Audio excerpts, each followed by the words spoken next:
그냥 내가 그냥 성령 기도회 갈 때마다 그냥 그것도 70, 80 그냥 아니 70, 80 썼으면요 골 아파요 당연히요. 아 무릎 아프고 허리 아파요 당연히. 아 그걸 그냥 와갖고 하느님 그냥 신부님이 그냥 허리 아프니까 그냥 안수 좀 해달라고 그러면 그 나요 80년 동안 쓴 거를. 그럼 난 또 착하니까 해주긴 해줘요. 할머니 머리에 손을 얹고 아니 뭐 치유의 은사는 없으니까 머리에 손을 얹고 뭐라고 기도하냐면은 하느님 이 할머니 골이 아프답니다. 그런데 눌러줘요. 그런데 저는 치유의 은사가 없는 게 확실해요. 우리 오홍진 신부님은 정말로 이 안수의 능력이 있으신 것 같아. 이쪽 쓰러진다, 이쪽 100명 막 쓰러지고 막 이쪽 쓰러진다. 2층 젊었을 땐 2층 쓰러져 2층 막 쓰러지고 그랬대요 정말로. 근데 나는 그렇게 20년 동안 안수 기도를 했는데 쓰러진 사람이 한 명도 없어요. 아이 정말이에요 정말. 쓰러진 사람 한 명도 없어요. 그리고 내가 안수 기도를 하면 누르면 내가 느껴요. 내 손에서 아무것도 안 나가는 게 느껴요. 누르고 있으면 뭐가 나와야지 눌러줄 거 아니야. 뭐가 나와야지. 그래서 내가 3년 전부터 안수 기도를 안 하는 거예요. 왜 안 하느냐면은 아무것도 안 나오는데 누르고 있는 나도 한심하고 또 아무것도 안 나오는데 머리 디미는 교우들도 불쌍하고. 악마의 유혹에 빠지지 않으려면은 돈에 대한 유혹, 명예에 대한 유혹, 권세에 대한 유혹, 하느님이 계실까 안 계실까에 대한 신앙에 대한 유혹, 이걸 빠지지 않으려면 우리는 항상 기쁘게 살아야 돼요. 근데 기쁜 사람은 어떤 사람이 기쁘냐면 긍정적인 사람이 기뻐요.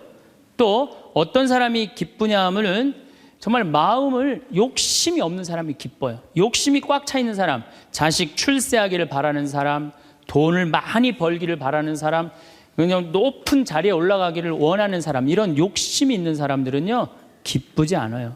마음을 완전히 비우고 오늘 하루를 즐겁게 사는 사람. 여러분들 영어로 내가 좀 유식한 말을 영어로 선물이 뭐냐면은 프레젠트예요. 근데 오늘이라는 뜻도 영어로 프레젠트예요. 오늘은 하느님이 주신 선물이에요. 오늘은 과거 지나간 과거 여러분들 묻지 마세요. 아무리 과거를 돌이키려고 해도 과거는 돌이킬 수가 없는 거예요. 과거에 연연하는 사람들 우울증에 걸려요. 그 다음에 미래에 대해서 미리 걱정하지 마세요. 여러분들이 아무리 걱정해봤자 여러분들이 걱정하는 게 95%는 일어나지 않을 거래요.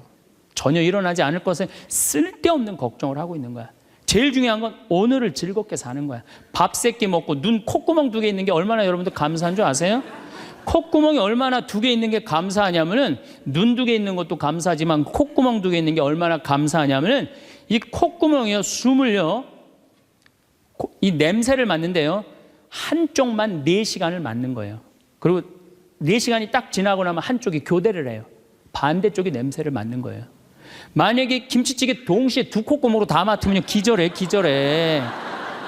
그러니까 여러분이 콧구멍 2개 있는 것만 해도 얼마나 감사한 건지 몰라요. 지금 여기 손가락 10개, 발가락 10개 가지고 콧구멍 2개, 눈 2개 갖고 오신 분들은요 무조건 기쁘게 살아야 되는 의무가 있는 분들이에요. 하나님이 다 주신 거예요. 자, 그리고 난 다음에 우리가 유혹에 빠지지 말려면 끊임없이 기도해야 돼. 하느님께서 우리 이제까지 살아오면서 여러분들 은총 너무 많이 주셨어요. 은혜 너무 많이 주셨어요.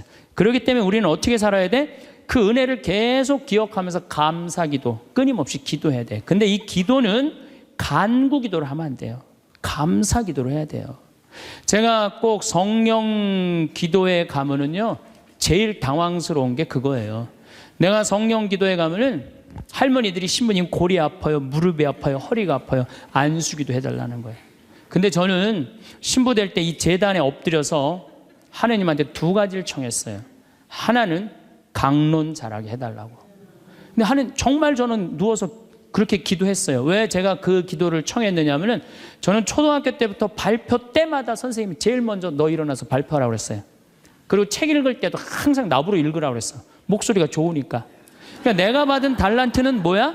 말하는 거. 그리고 신부가 말씀 전하는 사람 아니에요. 그래서 강론 잘하게 해달라고 내가 정말로 엎드려서 간구했어요.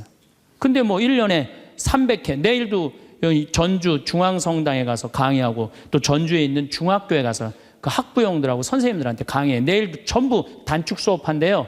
그 선생님들도 강의 들으게 한다고 일반 학교에 가서 강의하는 거예요. 행복론에 대해서. 그러니까 1년에 한 300회 정도 초청 강연 다니니까 이거 소원 들어주셨어요. 난 너무너무 감사해요. 또 내가 글 잘 쓰게 해달라고. 이제까지 책 3권 썼는데 요즘 쓴 거 사는 맛, 사는 멋.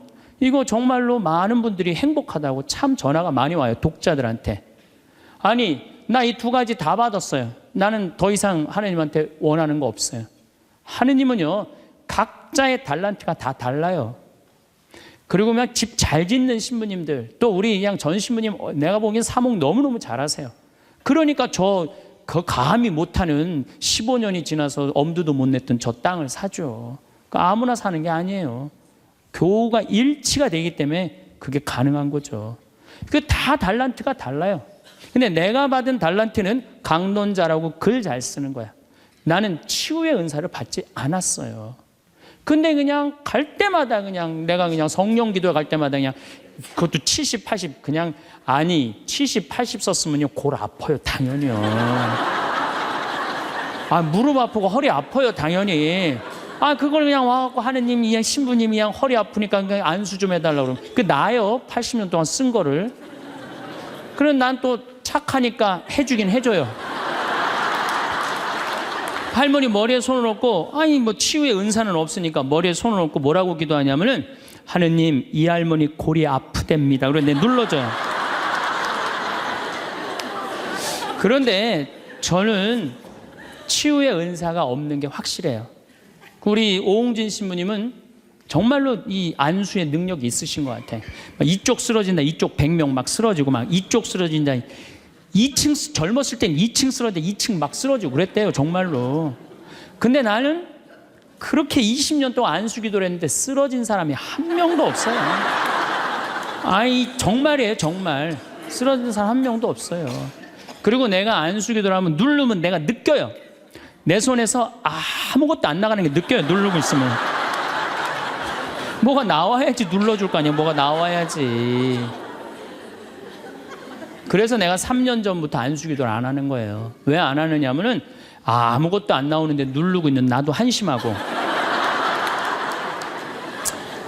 또 아무것도 안 나오는데 머리 디미는 교우들도 불쌍하고.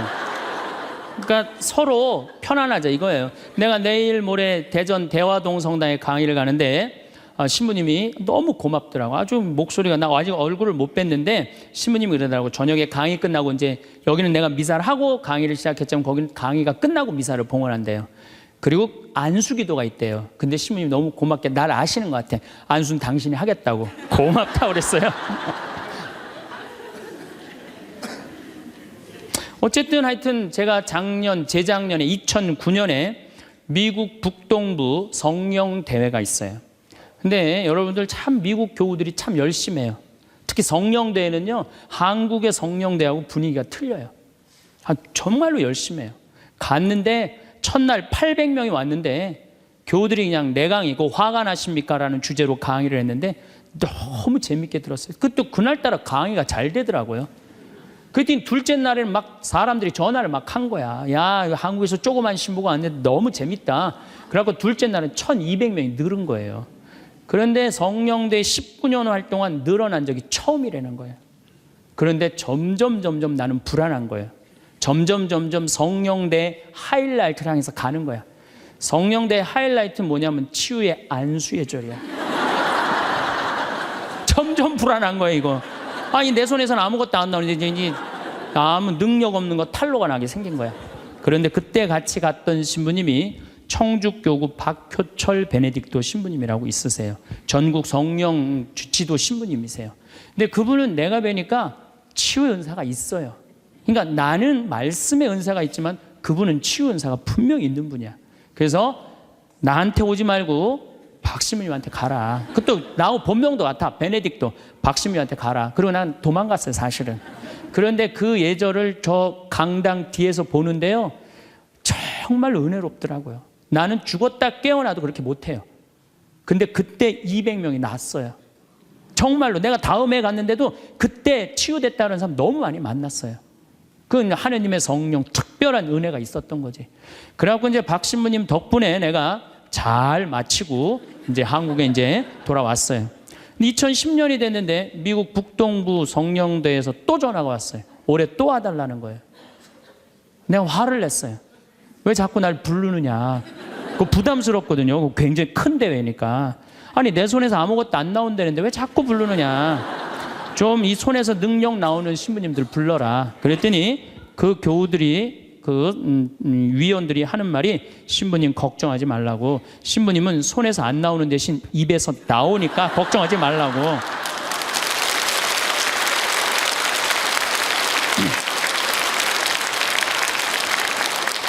아 그러느냐? 그렇다면 내가 가겠다. 그리고 이제 작년에 내가 또 북동부 성령대를 갔어요. 갔는데 그때 같이 갔던 신부님은 누구냐면은 우리 수원교구의 한연음 다니엘 신부님이 같이 갔어요. 이분 또 만만치 않게 영적으로 깊은 분이잖아요. 근데 이제 신부님이 먼저 강의를 가는데 갑자기 내 앞에 무릎을 꿇는 거예요. 나한테 안수기도를 해달라는 거예요. 아니 내가 새카만 후배고 정말 내가 존경하는 선배 신부님이에요. 근데 갑자기 무릎을 꿇더니 나한테 안수기도를 해달라는 거예요. 아니 내가 교우도 안 해주는 판국에 아니 하느님하고 성모님한테 정말 완전히 미쳐갖고 오로지 기도만 하는 신부님, 그분 성소하고 성물도가 너덜너덜해요. 같이 들어. 내 성소도 깨끗하고 성물도도 깨끗한데 내 거는. 그래서 내가 신부님한테 그래서 신부님 저한테 안수기도 받으실 필요 없으시다. 신부님 같이 이렇게 영적으로 깊으신 분이 나같이 이렇게 어린 후배 신부한테 뭐하러 받느냐. 그냥 들어가셔라. 근데 신부님이 하시는 말씀이 나는 황 신부한테 기적을 바라는 게 아니다. 사제의 축복을 받고 싶다. 또 이거 또 어떻게 안 해줄 수가 있어? 그래서 그냥 떨리는 마음으로 신부님 머리에 손을 얹었어요. 근데 내가 깜짝 놀랐어요. 이게 내 손에서 안 나오다 보니까 신부님 머리에서 나오더라고.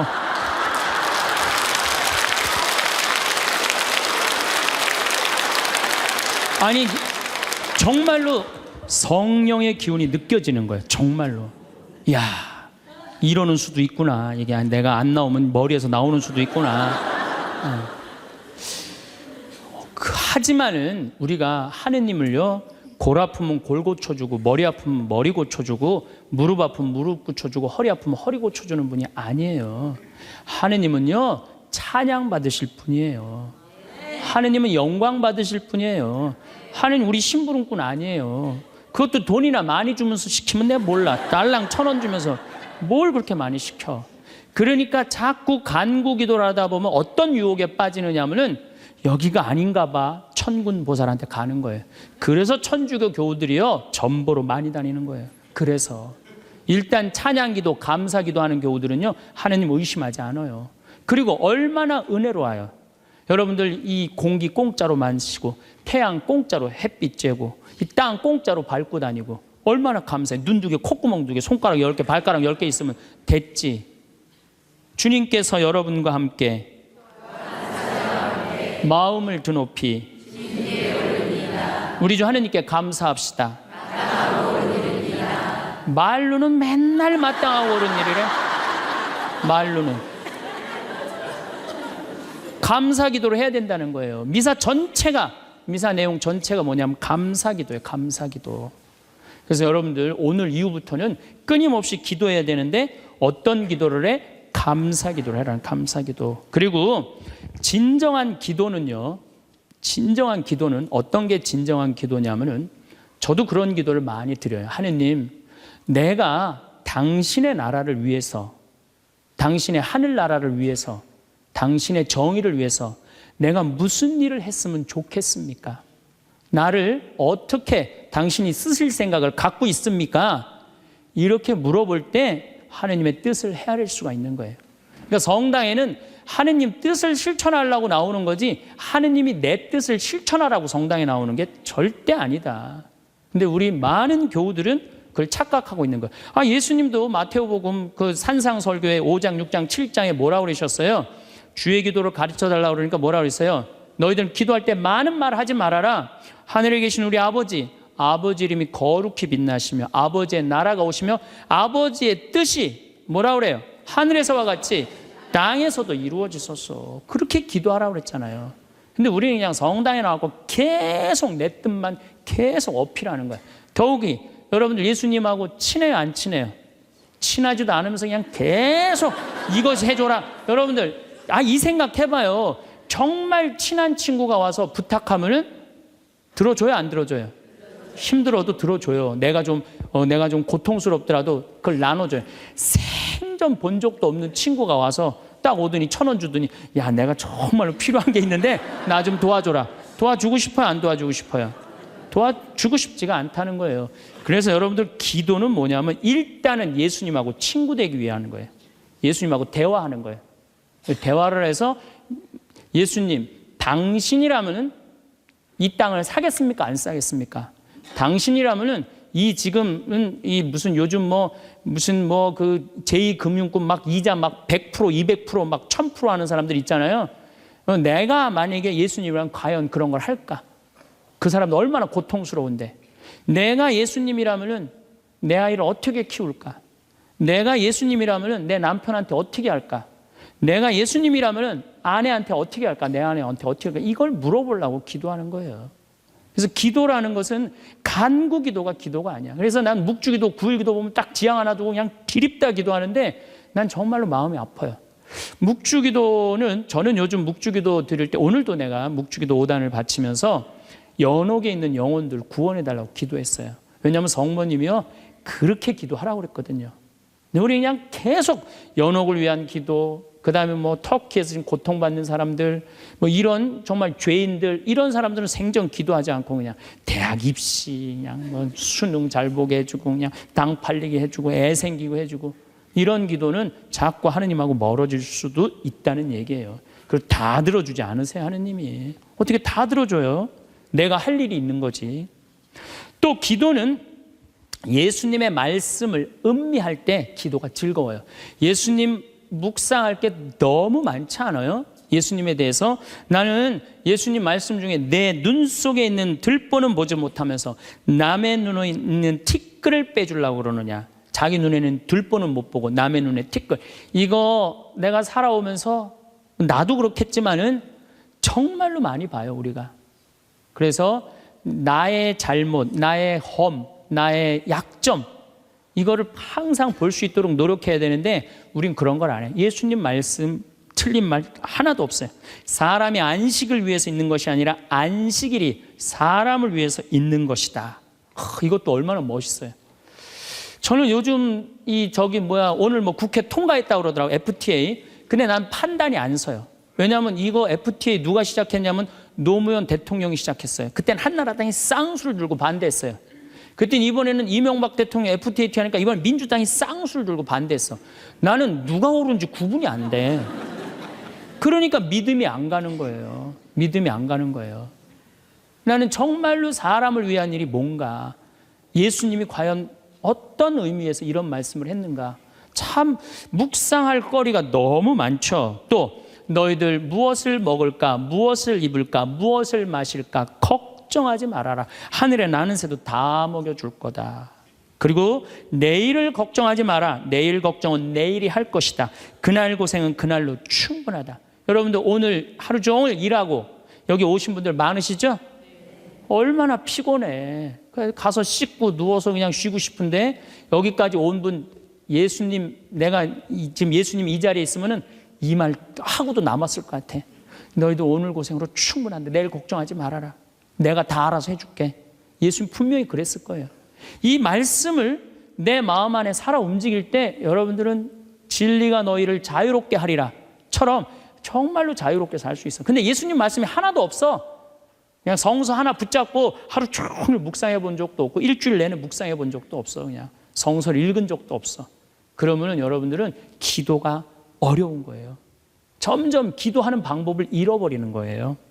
고생하며 무거운 짐을 진 너희는 모두 나에게 오라. 내가 너희에게 안식을 주겠다. 얼마나 내 멍에는 가볍다. 얼마나 좋아요. 예수님 말씀을 가만히 묵상해 보면은요, 다 위로의 말이야. 내가 너를 너무 사랑하니까 걱정하지 마라. 내가 있는데 뭐가 그렇게 걱정이 많으냐. 전부 그런 내용이에요. 함께 하겠다. 내가 너희와 함께 하겠다. 나는 너를 이제 종이라 부르지 않고 뭐라고 부르겠다? 벗이라고 부르겠다. 예수님 행하신 행적을 봐요. 가난한 사람, 팔 하나 없는 사람, 눈 먼 사람, 귀 먼 사람, 나병으로 고생하는 사람, 또 죄 속에 있는 죄녀, 창녀, 가늠한 여인, 이 세상에 오셔서 그런 버림받고 고통받는 이들 속에서 사시다 가셨잖아요. 그분 삶을 가만히 이렇게 드라마를 보듯이 쫙 보면은 이거 끊임없이 기도할 수 있어요. 해도 끝이 없어. 예수님의 삶을 묵상한다는 게. 그러면은 그 안에서 예수님과 하나 되면은요, 그 다음 단계, 더 높은 단계 기도를 할 수 있어요. 근데 맨날 이거 달라, 저거 달라, 요거 해달라, 저거 해달라 그러면요, 그 사람은 깊이 신앙생활을 할 수가 없어요. 그럴 것 같아요? 안 그럴 것 같아요? 그렇죠? 그러니까 오늘 이후부터는 간구기도 하지 마세요. 이미 너희들 필요한 거 하느님 아버지가 이미 알고 있다. 그러시지 않으셨어요? 예수님이 그러셨거든요. 예수님 말씀은 되씹으면 되씹을수록 깊은 맛이 나요. 그래서 기도라는 건 뭐냐면 영적인 하느님을 느끼는 거예요. 영적인 하느님을 느끼는 거. 자, 우리가 기도가 구송 기도가 있다고 그러죠? 그 다음에 무슨 기도가 있어? 묵상 기도가 있죠? 그 다음에 무슨 기도가 있냐면 관상 기도가 있어. 관상 기도. 그 다음에 이제 어려운 단계로 넘어가면 일치의 기도가 있어요. 그게 무슨 기도냐면은 성당에 앉아서 하느님을 느끼는 거예요. 온 우주에 시편 19편 그 말도 소리도 비록 이야기 없어서 온 세상으로 퍼져나간다는 하느님을 느끼는 거야. 그러면은 성당에 1시간 앉아 있어도 1분 지나가는 것처럼 후딱 지나가요. 어떨 때는 3시간도 후딱 지나가요. 하느님을 느끼는 거냐. 말씀이 이제 넘어서서는 온 우주에 꽉 차 있는 하느님을 느끼는, 살아있는 현존하시는 하느님을 느끼는 거야. 그런 하느님을 느끼다 보면은 이제 성인들이 이제 그 다음에는 어느 단계로 가요? 탈원 상태 가는 거. 온전히 하느님을 느끼는, 희열을 느끼는 거죠. 세상 아무것도 필요 없어. 돈도 명예도 권세도 아무것도 필요 없어. 내 하느님만 내 안에 살아있다면 모든 게 행복한 거야. 그래서 끊임없이 기도하면 악마의 유혹에 넘어가지 않는다는 거예요. 그래서 여러분들은 이제 제가 제일 걱정인 게 50살 되신 분들 60년 남았어요. 아니 어제 발표 나왔잖아요. 2040년에 평균 연령이 몇 세라고? 90살이에요. 그럼 여러분들 지금 50살 되신 분들 2040년이면 몇 살이냐면은 80살이에요. 80살이면 그때 가면은 또 늘어날 것 같아요? 안 늘어날 것 같아요? 또 늘어나요. 그래서 110살이에요. 그러면은 남은 60년 동안 내가 영적인 인간으로 살 거냐, 육적인 인간으로 살 거냐, 늙어서 어떻게 할 거야? 힘도 없는데 기도라도 열심히 해야지. 그래서 제일 좋은 기도는 뭐냐면은 제가 여러분들한테 청하는 건 뭐냐면은 기도 공동체 단위라는 거예요. 제가 프랑스 떼제 공동체에 가서 일주일 동안 기도를 했는데요. 3,000명씩 와요. 일주일에. 월요일부터 주일날 점심 때까지 모여서 아침 기도, 낮 기도, 저녁 기도, 그 다음에 미사. 똑같아 일주일 내내. 그런데 성당에 다니든 안 다니든 3,000명. 많이 올 땐 여름엔 3만 명이 와요. 근데 우리나라는 아직 그런 데가 없어. 일주일 내내 모여서 기도하는 데가 없어. 그래서 내가 이제 평창을 이제 내년부터 이제 시작을 할 거예요. 그래서 토요일 날 저녁에는 또 우리 부관장 신부님이 너무 노래를 예쁘게 잘해. 그래서 이제 떼제 기도를 시작을 했어요. 그래서 이제 기도하는 그런 공동체를 만들어서 여러분들도 삶에 지쳤을 때 와서 일주일 동안 60살쯤 돼갖고 일주일 정도 와서 기도하고 가면 얼마나 좋겠어요. 그렇죠? 그러니까 그런 공동체를 많이 믿는 사람들이라면 찾아다니라는 거예요. 영적인 세상을 위해서 시간을 투자하고 마음을 투자하라는 거죠. 그래서 신부님 끊임없이 기도하는데 제일 좋은 게 뭡니까? 미사 참여예요. 첫 번째 좋은 건 미사 참여. 미사 참여 1년 내내 평일 미사 다니시는 분들은요, 말할 수 없는 마음 안에 기쁨이 있어요. 1년 내내 미사 안 빠지시는 분들 제가 말씀드리는 거 무슨 말인지 아시죠? 그 시간이 얼마나 좋아. 조용하고 이 성당 안이 얼마나 세상하고 완전히 단절된 거 아니야. 그 시간만은. 그리고 예수님하고 하나 되는 시간이잖아요. 그래서 아무리 힘들어도 직장 끝나고 난 다음에 가방 들고 와서 미사 참여하고 가는 사람들, 이 사람들은 제일 행복한 사람들이에요. 그래서 미사야말로 가장 완벽한 기도다. 그래서 여러분들 주일 미사 말할 것도 없고 평일 미사 시간 내서 오시면요, 하느님께서 이끌어 주셔요. 그 다음에 두 번째, 끊임없이 기도하는 방법 중에 하나는 성서 읽는 거야. 제 경험에 의하면은 구약성서부터 신약성서 끝까지, 처음부터 끝까지 완전히 정독 5번만 하면은요, 이 세상 사는 길이 보여요.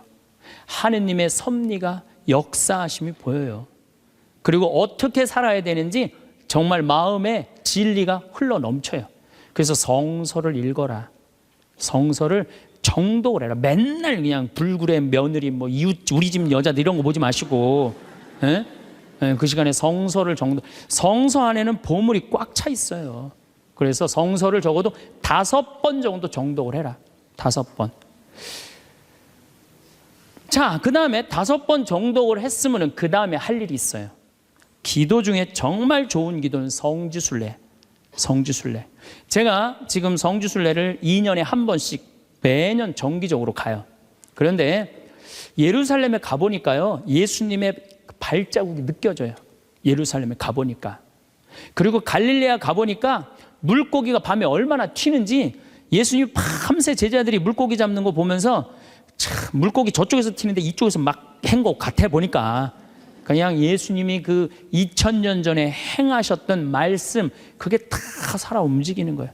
이집트에 가갖고 출애굽 경로를 밟아서 시나이산 꼭대기, 모세가 십계 받으러 갔는데 올라가 보고 예루살렘에 내가 들어갈 때 이스라엘 백성이 얼마나 기뻤을까 느껴져요.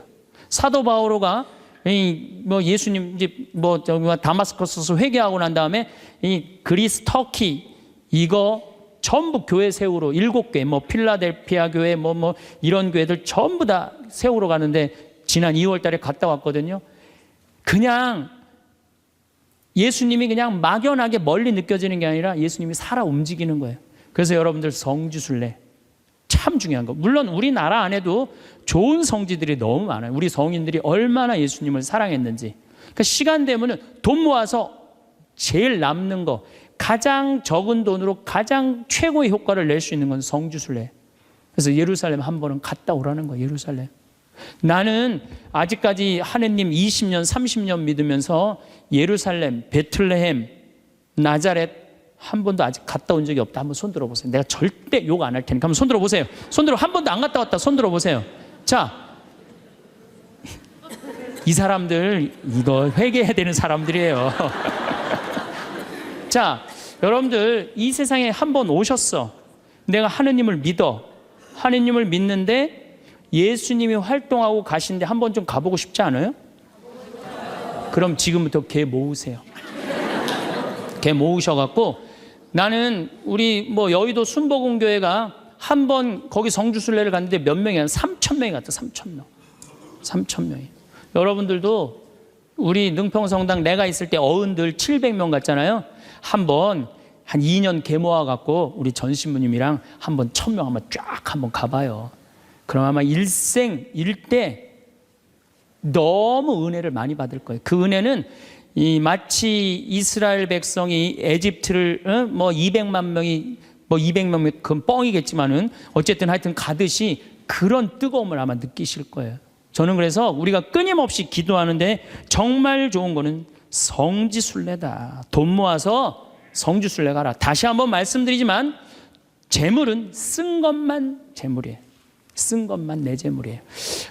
제가 지난번에 산호세 강의를 갔는데 나를 비행장에 데려다 준 자매가 하나 있어요. 친구가 5억을 떼어먹고 갔대요.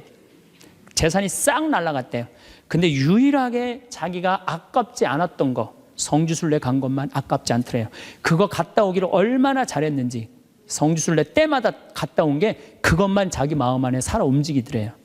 여러분들도 나중에 이 돈 저 돈 떼어먹고 땅 치고 통곡하지 말고 미리 지금 돈 모아서 성지순례 갔다 오십시오.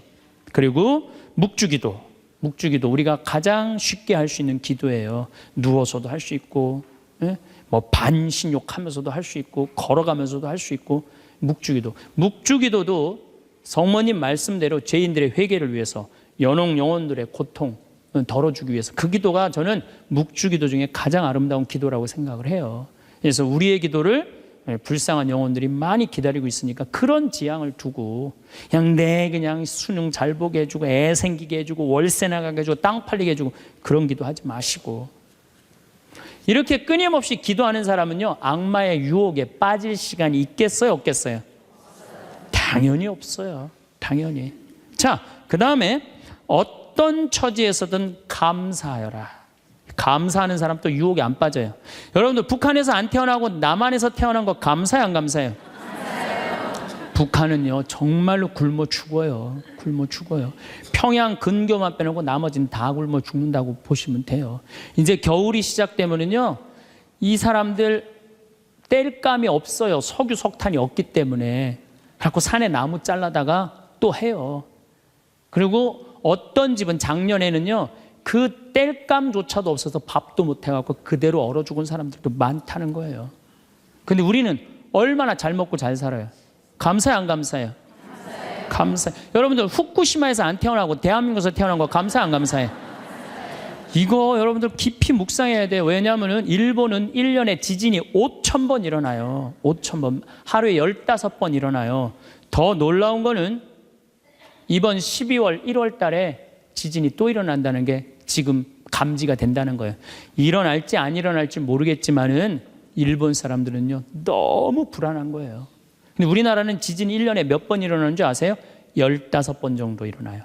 근데 이 중에 지진의 강도가 2.7에서 3.2예요. 보통 일어나는지 안 일어나는지도 모를 정도예요.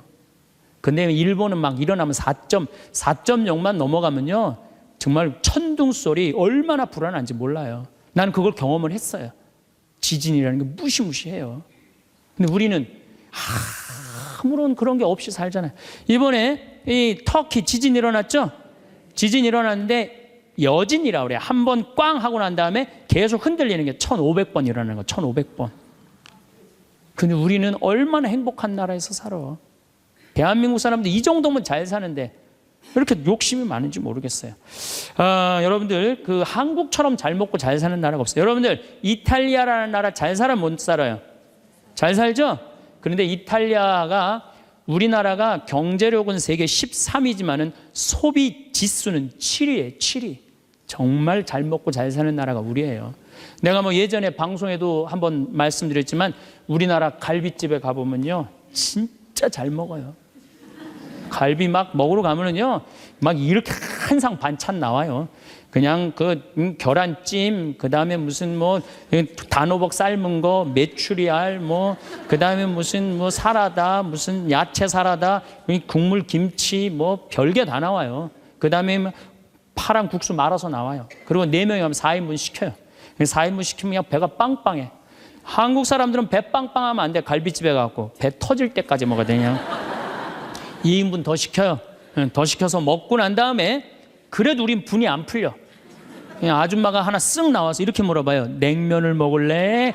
된장찌개를 먹을래? 그냥 그거 먹고 커피 공짜로 먹는 나라가 어디 있어요? 잘 먹어요. 횟집도 마찬가지예요.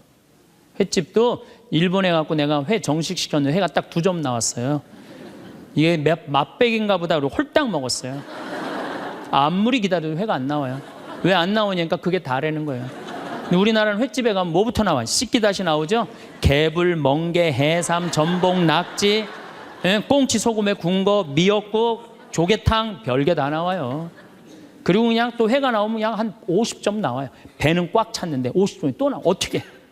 먹는 방법이 있어요. 상추에다가 회를 올려요. 그 다음에 마늘하고 고추하고 된장을 찍어갖고 상추를 동그랗게 말아요. 그 다음에 목구멍으로 밀어 넣는 거예요. 보면 계속 목구멍까지 찼어. 그래도 분이 안 풀려. 어떻게 하느냐면은 매운탕 또 시켜 밥 한 그릇 또 해갖고. 여러분들 우리 여기 할머니들 1959년에 우리나라가 UN 120개 국가 중에 GNP가 몇 위였느냐면 119위였어요. 1959년에. 꼴등이야, 꼴등. 그때는 정말로 똥구멍이 찢어지게 가난하게 살았어요. 똥구멍이. 다시 한번 똥구멍 찢어지는 거 얘기해 드릴게요. 9월에 추수하면 2월에 먹을 게 떨어져요. 보리는 5월에 피는데. 그러면 그냥 무슨 칡해서 먹고 쑥해서 먹고 그것도 안 되면 4월 달에 소나무 속껍질 벗겨요. 햇빛에 말려갖고 갈아갖고 쌀은 요만큼, 소나무 껍질은 이만큼. 그러니까 밥을 져서 먹으면 등짝에 붙었던 배가 쑥 나와요. 얼마나 좋아. 근데 문제는 이 섬유질은 소화가 안 돼요. 수분만 빠지고 다시 딱딱하게 대장에 가서 돌덩어리가 되는 거야. 똥을 넣으면 부드러운 똥이 나오는 게 아니야. 이 돌덩어리가 나오는 거야. 근데 이 돌덩어리를 빼내니 집집마다 뒷간에서 똥구멍 찢어지는 소리가 아니야. 이 집 저 집에서 막 나는 거예요. 그게 1959년에 있었던 일이에요. 1959년. 그런데 불과 60년 만에 이렇게 잘 살 수가 없어요. 이렇게 잘 살 수가 없어요. 여러분들, 저는 요즘 그리스 보면서요, 정말로 내가 대한민국 사람이라는 게 얼마나 자랑스러운지 몰라요. 그리스라는 나라는 지금 BC 526조에 BC 526조. 그런데 이거 그리스라는 나라 우리나라보다 훨씬 못 살아요. 우리나라보다 30이야. 경제 규모가 3분의 1밖에 안 되는 나라예요. 그리스라는 나라가. 그런데 이 나라가 전부 빚 갖고 사는 거, 빚 갖고. 애 셋 낳으면 일 안 해도 돼. 애 셋 낳으면 다 우유값까지 다 나와요. 양육비 다 나와. 대학 들어가갖고 뭐 3년, 4년, 뭐 1학년 다니다가 2학년 다니기 싫어하고 10년 후에 들어가면 그때도 공짜야. 끝날 때까지 공짜예요. 뭐 갖고? 빚 갖고. 그래갖고 좀 이제 이 빚이 이렇게 나라 빚이 많으니 허리띠 좀 졸라 매자 그랬더니 내 연금은 못 깎는다. 맨날 데모하는 거예요. 그 다음에 막 정부 기관에 그냥 저기 막 전기 끊고. 그게 저러고 있는 거예요. 지금 아직도. 근데 우리나라는 1997년에 IMF 터졌을 때 어땠어요? 국민들이 전부 뭐 했어요? 금 모았잖아요. 금. 내가 그래서 여러분들 마지막으로 금 모으기 운동이 우리가 얼마나 대단한 건지 지금부터 잠깐 읽어 드릴 테니까 한번, 이게 누가 쓴 거냐면 이름도 무지 어려워요. 슝홍빙이라는 중국 사람이 쓴 거예요. 이게 베스트셀러예요. 냉전 시기 미국의 맹방이던 또 하나의 나라 한국은 금융위기가 닥치자 미국의 구원에 손을 내밀었다.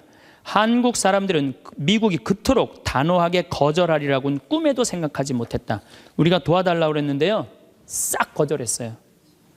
월가를 대표하는 재무부는 끝까지 반대했다. 심지어 올브라이트가 경제학을 모른다고 비난하기까지 했다. 결국 클린턴 대통령은 재무부에 손을 들어주었다.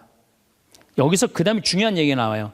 재무장관 로버트 루빈이 보기에 이번 위기야말로 한국 경제의 빗장을 열어젖힐 절호의 기회다. 그러니까 이제 IMF 때 우리나라에 들어와서 기업 다 먹을 기회다, 이 얘기예요. 그는 구원을 청하는 옛 맹방인 한국을 과거보다 훨씬 가혹한 조건으로 대하라고 지시했다. IMF는 미국 재무부의 압력 아래 한국의 원조 조건에 온갖 가혹한 조건을 덧붙였다. 그래서 우리나라가 얼마나 고통스러웠어요. 한국이 즉시 미국에 유리한 조건으로 미국과의 모든 무역 마찰을 해결할까지 포함했다. 그동안 마찰이 많은데 미국한테 다 손들었어요. 분노한 한국민들은 IMF가 언제나 미국 편에 서서 갖가지 불합리한 조건을 내건다고 비난했다. 한국 정부는 하는 수 없이 미국의 조건들을 받아들이고 미국이 은행 지점들을 한국에 설립하도록 허락했다. 시티은행, 그 미국 은행이에요. 외국 기업들이 보유할 수 있는 상장회사의 지분은 원래는 26%라 이 운영권을 못 갖고 있었는데 그때 50% 상향 조절했어요.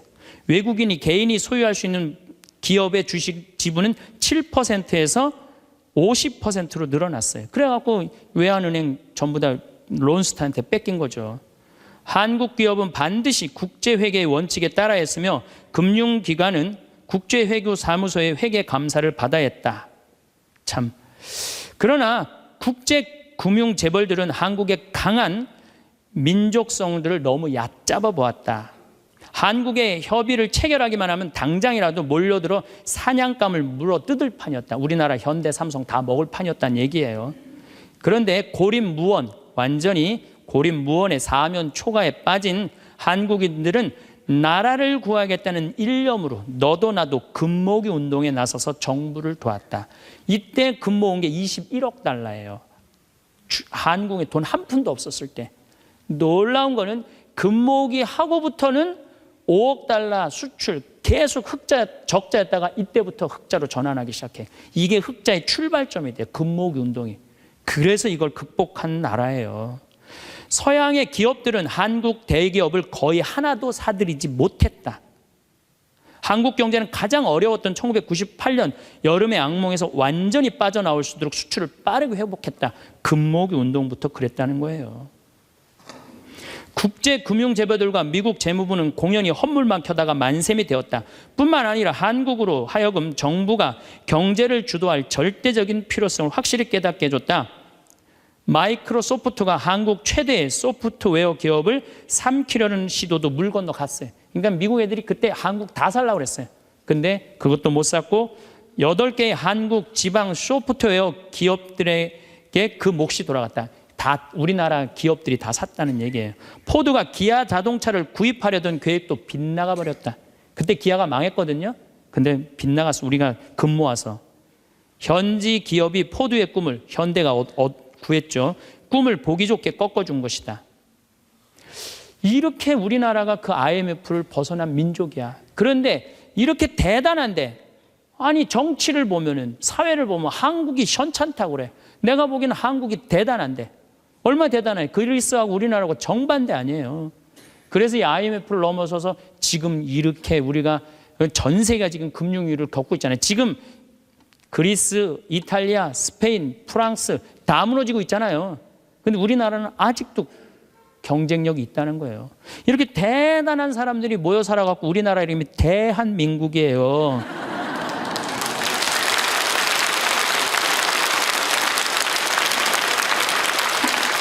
아니 그럼 이렇게 기가 막힌 나라에 살면서 국민들이 감사해야 될 거 아니야. 감사는 온데간데 없고 원망, 비난 맨날 이런 것만 있어요. 그러니까 국민들이 안 행복한 거야. 그래서 나는 사도 바오로가 항상 기뻐하여라. 끊임없이 기도하여라. 어떤 처지에서든 감사하여라. 이것이 우리 주 예수 그리스도를 통하여 드러내신 하느님 아버지의 뜻이다. 그러니까 여러분들 신앙생활하는 사람은요. 어떻게 해야 돼? 항상 기뻐하고 끊임없이 기도하고 어떤 처지에서든 감사해야 되는데 대한민국 처지는 괜찮다. 오늘도 황창현 신부님의 행복특강 잘 들으셨나요? 이어서 나이 들수록 들으면 도움이 되는 지혜의 말씀을 들려드리겠습니다. 사람은 살아가면서 나이에 따라 시기마다 여러 가지 고민을 겪는다. 유치원 아이들에게는 한글과 알파벳을 외우는 게 큰 과제다. 초등학교에 입학하면 구구단을 외우는 게 고민이다. 학생은 공부하는 게 고민이고 청년은 연애나 취업으로 고민이다. 어른이 되면 고민이 끝이 나는가? 직장이나 사회생활은 물론 집에서의 가족관계 등 고민거리가 많다. 지나고 보면 사실 그때 고민하던 문제는 별것 아니었는데 그 당시에는 알턱이 있나? 이 세상에 공짜로 주어지는 것은 아무것도 없다. 그런데 뿌리는 중간 과정의 연습과 도전, 실패와 반복 없이 자꾸만 결과만을 바란다. 그 결과가 자기 뜻대로 이루어지지 않는다고 좌절하고 절망하고 자신을 한탄하고 주변 사람을 괴롭히게 된다. 실패를 좌절이 아니라 경험으로 받아들여 연습으로 여기고 결과를 책임있게 인정한다면 결과가 어떻게 되든 나에게도 좋고 남에게도 좋은 자유롭고 행복한 인생을 살 수 있다. 우리가 살다 보면 사람과의 관계는 늘 바뀐다. 그만큼 제일 어렵고 생각하게 만드는 부분이기도 하다. 단 하루를 보아도 내 마음을 열게 하는 사람이 있고 오랜 시간을 보아도 이상하게 내 마음을 점점 다치게 하는 사람이 있다. 인생을 함께 온 시간과 깊이는 꼭 비례하지 않는다. 관계에서 의미가 있는 것은 시간이 아닌 마음의 진실이기 때문이다. 첫 번째 만나면 마음이 편한지 불편한지 생각해보기. 시간을 내어 누군가와 약속을 잡고 만났을 때 만나면 시간이 금방 가는 것만 같고 같이 있으면 즐겁고 편한 사람이 있는가? 그렇다면 그 사람은 내 인생에 있어서 꼭 옆에 두어야 할 사람이다. 반대로 만나면 이상하게 불쾌해지고 불편하며 집에 와서는 찝찝함이 무언가를 골똘히 생각하게 만드는 사람이 있는가? 그런 사람은 내 사람의 기준에 포함되지 않는다. 삶을 살다 보면 정말 많은 부류의 사람을 만나게 된다. 인생을 오래 살아왔고 많은 경험을 가진 사람들은 알 것이다. 재물이 많고 잘나고 똑똑한 친구를 옆에 두는 것보다 같이 있으면 마음이 편해져 사심 없이 나의 이야기를 쉽게 풀고 들어주는 친구가 있다는 것이 얼마나 소중하고 값진 것인지를. 재물이 많고 똑똑한 친구 있으면 좋다 하지만 그것이 전부가 아니다. 삶을 지혜롭게 살아온 사람들은 하나같이 말한다. 내 마음이 편한 게 인생의 최고의 덕목임을. 내 사람이라고 생각되게 하는 사람은 그 사람을 생각할 때 마음이 따뜻해지며 저절로 미소가 지어진다. 만나면 더욱 더 마음이 편안해져 마음의 위로를 받게 해주는 사람이다. 그런 사람의 특징은 함께 무언가를 이야기하지 않고 옆에 있어주는 것만으로도 어색하지 않고 편안하다. 멀리에 있어도 가깝게 있는 듯이 느껴지고 가까이 있어도 절대 부담되지 않는다. 만나면 한도 끝도 없는 이야기 속에 잔잔한 웃음과 함께 시간이 흘러가는지도 모를 만큼 즐거운 시간을 보내게 해주는 사람이다. 혹시 이런 사람이 주변에 있는가? 그렇다면 그 사람은 내 사람으로 두어도 되는 사람이다. 두 번째, 시간을 내서라도 나를 만나는지 생각해보기.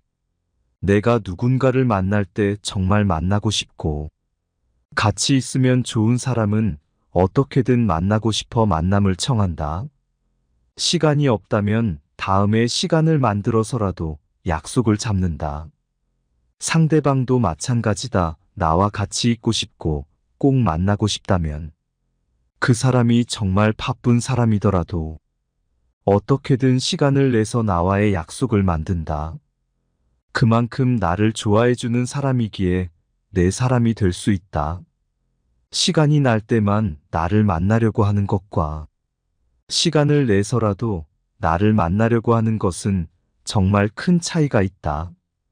시간은 마음과 비례한다. 시간을 내는 것이 별거 아니라고 생각이 들 수도 있다.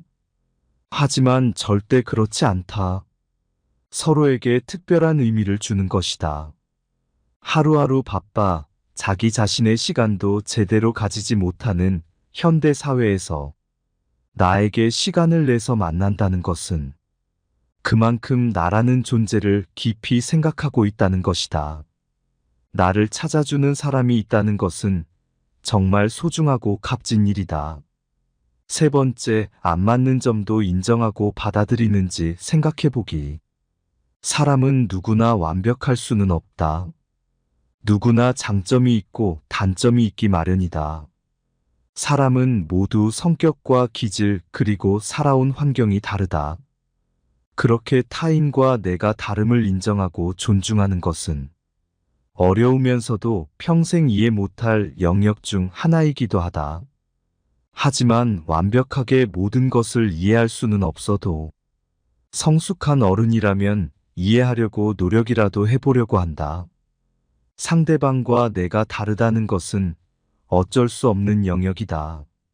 모든 것이 통할 수는 없기 때문이다. 그렇게 사람과의 인간관계에서 나와의 다름을 인정하고 받아들일 수 있는 사람은 참되고 성숙한 어른이 분명하다. 그리고 그만큼 공감 능력이 뛰어난 사람이다. 인정을 하면 상대방을 이해할 수 있음을 누구보다도 잘 알고 있기 때문이다. 인생에 정답이 없듯이 사람도 누가 맞고 누가 틀리고는 존재하지 않다. 이러한 것을 이해하려고 하는 사람은 상대방을 존중하며 받아들일 수 있는 것이다. 이런 사람은 그릇이 큰 사람이기에 내 사람으로 두어야 할 사람 중 한 명이다. 다른 것이지 틀린 것이 아님을 잘 알기 때문에 함께 있으면 다툼이 나는 일도 적고 인생을 살아갈 때 더불어 둥글게 살아갈 수 있는 사람이기에 함께 있으면 좋은 사람이다. 네 번째, 나를 존중해 주는지 생각해 보기. 서로가 서로를 존중할 때 서로를 함부로 대할 수 없다. 내가 상대방을 존중해 주는데 상대방은 나를 무시하고 험하게 대한다면 그 사람은 절대 내 사람이 될 수 없다. 만약 나를 무시하고 낮춰보는 사람이 있다면 하루빨리 그 사람과의 관계를 끊어내기를 바란다. 내 자신을 가치 있게 해주고 존중해주는 사람과의 삶에서 살아야 한다. 존중을 받는다는 것이 거창하고 대단한 것이 아니다. 있는 그대로의 나를 받아들이고 인정해주며 내가 말하는 모든 것을 함부로 폄하하지 않는 것을 말한다. 나의 말에 귀 기울여주고 나를 인격적으로 대해주는 사람은 내 인생에 있어서 내가 절대 놓쳐서는 안 되는 사람이다. 나라는 존재를 존중해준다는 것은 나를 중요한 사람으로 인정해주는 것과 같다. 존중하며 이해하는 사람은 나를 더욱더 성장시키며 내 삶에 있어서 에너지를 얻어 긍정적인 삶을 살 수 있도록 힘을 키워낸다. 나를 그렇게 만들어줄 수 있는 사람이 단 한 명이라도 곁에 있다는 것은 성공한 삶이라고 할 수 있다. 존중을 받는다는 것은 나의 자존감을 높여주는 대단한 힘이다. 존중을 받는다는 것은 내 인생에 있어 정말 큰 선물이다. 그러한 큰 힘과 선물을 주는 사람은 꼭 내 사람으로 두어야 한다. 다섯 번째, 내가 힘들 때 곁에 있어주는지 생각해보기. 인생은 항상 평탄하지는 않다. 행복한 시기도 있지만 아닌 시기도 분명 존재한다. 내가 잘 되고 행복할 때 함께 기뻐해주고 곁에 있어주는 사람이 있다는 것은 너무나도 감사하고 좋은 일이지만 내가 정말 힘들 때 곁에 있어주는 사람은 내 인생에 있어서 무조건 옆에 고이고이 소중하게 두어야 할 사람이다. 너무나도 힘든 고통과 절망 속에서 허우적거리고 있을 때, 삶이 너무 힘들어 주체 없이 흔들릴 때, 정말 진심으로 필요한 것은 내 옆에 묵묵히 있어주는 따뜻한 온기이며 사람이다. 무언가를 대단하게 하지 않고 옆에 있는 것만으로도 힘이 되는 사람이 있다. 내가 슬플 때 조용히 눈물을 닦아주고 말을 들어주고 응원을 해주며 옆을 지켜주는 사람이 있다면 그 사람은 내 인생에 있어 함께하기에 값진 사람이다. 이런 사람은 내 사람임을 깨닫고 소중하게 대해주어야 한다. 어떤 사람이 진짜 내 사람이고 내 옆에 둬야 하는지 진국인 내 사람을 알아보는 것은 엄청난 능력이다. 내 인생을 찬란하고 값지게 만들어주기 때문이다. 한 번쯤 이런 생각을 해봤으면 한다. 당장 내일 무슨 일이 일어날지 모르는 이 인생사에서 무슨 일이 일어나도 아무 문제가 없는 삶을 살아가는 것. 이것이 고마움이고 행복이다. 비가 오면 비가 오는 대로 좋고, 맑으면 맑은 대로 좋고, 추우면 추운 대로 좋고, 또 더우면 더운 대로 좋다. 그렇게 마음이 자유로운 삶이 행복으로 가는 길이며 마음의 봄이다. 늘 행복한 당신에게는 자연스레 주변에 좋은 사람들이 분명히 함께할 것이다. 주위의 소중한 분들에게도 공유해 주시면 좋을 것 같습니다. 한 번 더 들으시면 가슴에 더욱 새겨질 것입니다. 반복 재생합니다. 악마의 유혹에 빠지지 않으려면은 돈에 대한 유혹, 명예에 대한 유혹, 권세에 대한 유혹, 하느님이 계실까 안 계실까에 대한 신앙에 대한 유혹, 이걸 빠지지 않으려면 우리는 항상 기쁘게 살아야 돼요. 근데 기쁜 사람은 어떤 사람이 기쁘냐면 긍정적인 사람이 기뻐요. 또 어떤 사람이 기쁘냐 하면은 정말 마음을 욕심이 없는 사람이 기뻐요. 욕심이 꽉 차 있는 사람, 자식 출세하기를 바라는 사람, 돈을 많이 벌기를 바라는 사람, 그냥 높은 자리에 올라가기를 원하는 사람, 이런 욕심이 있는 사람들은요 기쁘지 않아요.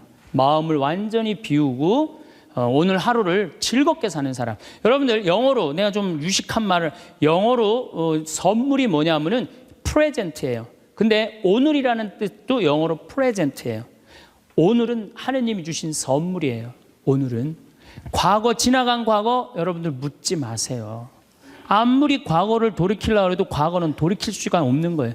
과거에 연연하는 사람들 우울증에 걸려요. 그 다음에 미래에 대해서 미리 걱정하지 마세요. 여러분들이 아무리 걱정해봤자 여러분들이 걱정하는 게 95%는 일어나지 않을 거래요. 전혀 일어나지 않을 것에 쓸데없는 걱정을 하고 있는 거야. 제일 중요한 건 오늘을 즐겁게 사는 거야. 밥 세끼 먹고 눈 콧구멍 2개 있는 게 얼마나 여러분들 감사한 줄 아세요? 콧구멍이 얼마나 2개 있는 게 감사하냐면은 눈 2개 있는 것도 감사하지만 콧구멍 2개 있는 게 얼마나 감사하냐면은 이 콧구멍이요 숨을요 이 냄새를 맡는데요 한쪽만 4시간을 맡는 거예요. 그리고 4시간이 딱 지나고 나면 한쪽이 교대를 해요. 반대쪽이 냄새를 맡는 거예요. 만약에 김치찌개 동시에 2 콧구멍으로 다 맡으면 기절해. 그러니까 여러분이 콧구멍 2개 있는 것만 해도 얼마나 감사한 건지 몰라요. 지금 여기 손가락 10개, 발가락 10개 가지고 콧구멍 2개, 눈 2개 갖고 오신 분들은요 무조건 기쁘게 살아야 되는 의무가 있는 분들이에요. 하나님이 다 주신 거예요. 자, 그리고 난 다음에 우리가 유혹에 빠지지 말려면 끊임없이 기도해야 돼. 하느님께서 우리 이제까지 살아오면서 여러분들 은총 너무 많이 주셨어요. 은혜 너무 많이 주셨어요. 그렇기 때문에 우리는 어떻게 살아야 돼? 그 은혜를 계속 기억하면서 감사기도 끊임없이 기도해야 돼. 근데 이 기도는 간구 기도를 하면 안 돼요. 감사 기도를 해야 돼요. 제가 꼭 성령 기도에 가면은요 제일 당황스러운 게 그거예요. 내가 성령 기도에 가면은 할머니들이 신부님 골이 아파요, 무릎이 아파요, 허리가 아파요, 안수기도 해달라는 거예요. 근데 저는 신부 될 때 이 제단에 엎드려서 하느님한테 2가지를 청했어요. 하나는 강론 잘하게 해달라고. 근데 정말 저는 누워서 그렇게 기도했어요. 왜 제가 그 기도를 청했느냐면은 저는 초등학교 때부터 발표 때마다 선생님이 제일 먼저 너 일어나서 발표하라고 그랬어요. 그리고 책 읽을 때도 항상 나보러 읽으라고 그랬어. 목소리가 좋으니까. 그러니까 내가 받은 달란트는 뭐야? 말하는 거. 그리고 신부가 말씀 전하는 사람 아니에요. 그래서 강론 잘하게 해달라고 내가 정말로 엎드려서 간구했어요. 근데 뭐 1년에 300회, 내일도 여기 전주 중앙성당에 가서 강의하고 또 전주에 있는 중학교에 가서 그 학부형들하고 선생님들한테 강의해. 내일 전부 단축 수업한대요. 그 선생님들도 강의 들으게 한다고 일반 학교에 가서 강의하는 거예요. 행복론에 대해서. 그러니까 1년에 한 300회 정도 초청 강연 다니니까 이거 소원 들어주셨어요. 난 너무너무 감사해요. 또 내가 글 잘 쓰게 해달라고. 이제까지 책 3권 썼는데 요즘 쓴 거 사는 맛, 사는 멋. 이거 정말로 많은 분들이 행복하다고 참 전화가 많이 와요. 독자들한테. 아니 나 이 2가지 다 받았어요. 나는 더 이상 하나님한테 원하는 거 없어요. 하느님은요 각자의 달란트가 다 달라요. 그리고 막 집 잘 짓는 신부님들, 또 우리 그냥 전 신부님 내가 보기엔 사목 너무너무 잘하세요. 그러니까 그 감히 못하는 15년이 지나서 엄두도 못 냈던 저 땅을 사죠. 그러니까 아무나 사는 게 아니에요. 교우가 일치가 되기 때문에 그게 가능한 거죠. 그 다 달란트가 달라요. 근데 내가 받은 달란트는 강론자라고 글 잘 쓰는 거야. 나는 치유의 은사를 받지 않았어요. 근데 그냥 갈 때마다 내가 성령 기도에 갈 때마다 그것도 70, 80 아니 70, 80 썼으면요 골 아파요 당연히요. 무릎 아프고 허리 아파요 당연히. 그걸 그냥 와갖고 하느님이 그냥 신부님이 그냥 허리 아프니까 그냥 안수 좀 해달라고 그러면 그 나요 80년 동안 쓴 거를. 그럼 난 또 착하니까 해주긴 해줘요. 할머니 머리에 손을 얹고 뭐 치유의 은사는 없으니까 머리에 손을 얹고 뭐라고 기도하냐면은 하느님 이 할머니 골이 아프답니다. 그런데 눌러줘요. 그런데 저는 치유의 은사가 없는 게 확실해요. 우리 오홍진 신부님은 정말로 이 안수의 능력이 있으신 것 같아. 이쪽 쓰러진다, 이쪽 100명 막 쓰러지고 막 이쪽 쓰러진다. 2층 젊었을 땐 2층 쓰러졌는데 2층 막 쓰러지고 그랬대요 정말로. 근데 나는 그렇게 20년 동안 안수기도를 했는데 쓰러진 사람이 한 명도 없어요. 정말이에요 정말. 쓰러진 사람 한 명도 없어요. 그리고 내가 안수기도를 하면 누르면 내가 느껴요. 내 손에서 아무것도 안 나가는 게 느껴요. 누르고 있으면. 뭐가 나와야지 눌러줄 거 아니야. 뭐가 나와야지. 그래서 내가 3년 전부터 안수기도를 안 하는 거예요. 왜 안 하느냐면은 아무것도 안 나오는데 누르고 있는 나도 한심하고, 또 아무것도 안 나오는데 머리 디미는 교우들도 불쌍하고.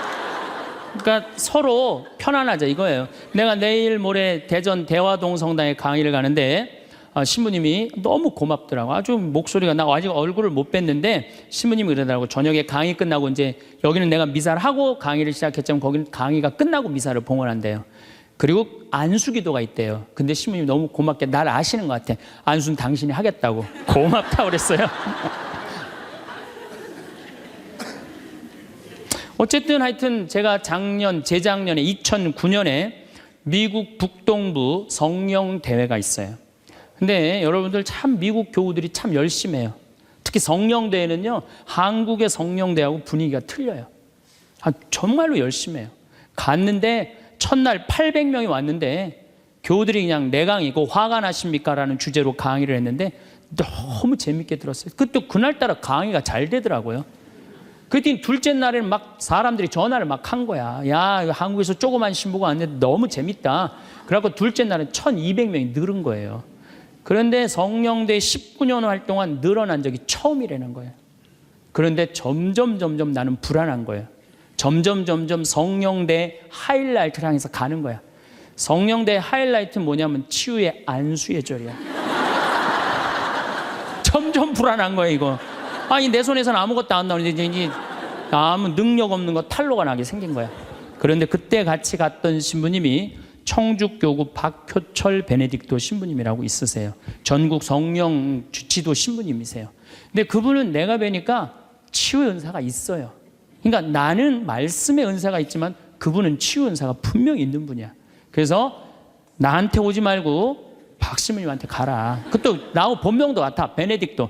박신부님한테 가라. 그리고 난 도망갔어요, 사실은. 그런데 그 예절을 저 강당 뒤에서 보는데요, 정말 은혜롭더라고요. 나는 죽었다 깨어나도 그렇게 못해요. 근데 그때 200명이 났어요. 정말로 내가 다음에 갔는데도 그때 치유됐다는 사람 너무 많이 만났어요. 그건 하느님의 성령 특별한 은혜가 있었던 거지. 그래갖고 이제 박 신부님 덕분에 내가 잘 마치고 이제 한국에 이제 돌아왔어요. 2010년이 됐는데 미국 북동부 성령대에서 또 전화가 왔어요. 올해 또 와달라는 거예요. 내가 화를 냈어요. 왜 자꾸 날 부르느냐. 그거 부담스럽거든요. 그거 굉장히 큰 대회니까. 아니, 내 손에서 아무것도 안 나온다는데 왜 자꾸 부르느냐. 좀 이 손에서 능력 나오는 신부님들 불러라. 그랬더니 그 교우들이 위원들이 하는 말이, 신부님 걱정하지 말라고. 신부님은 손에서 안 나오는 대신 입에서 나오니까 걱정하지 말라고.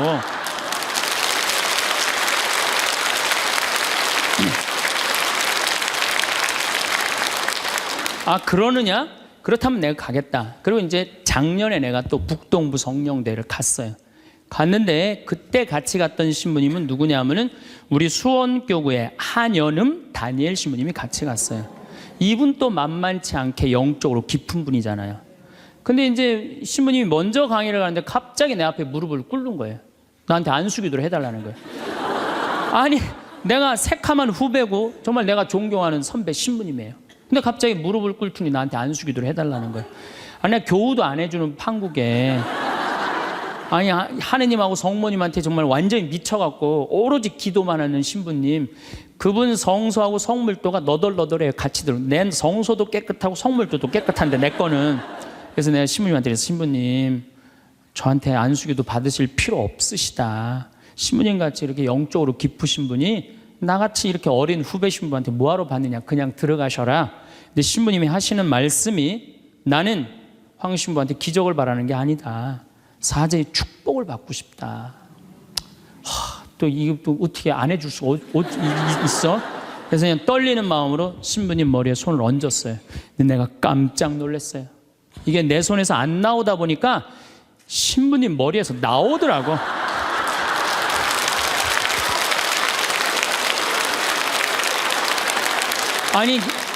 정말로 성령의 기운이 느껴지는 거예요. 정말로.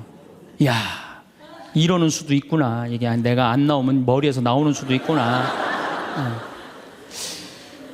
하지만은 우리가 하느님을요, 골 아프면 골 고쳐주고, 머리 아프면 머리 고쳐주고, 무릎 아프면 무릎 고쳐주고, 허리 아프면 허리 고쳐주는 분이 아니에요.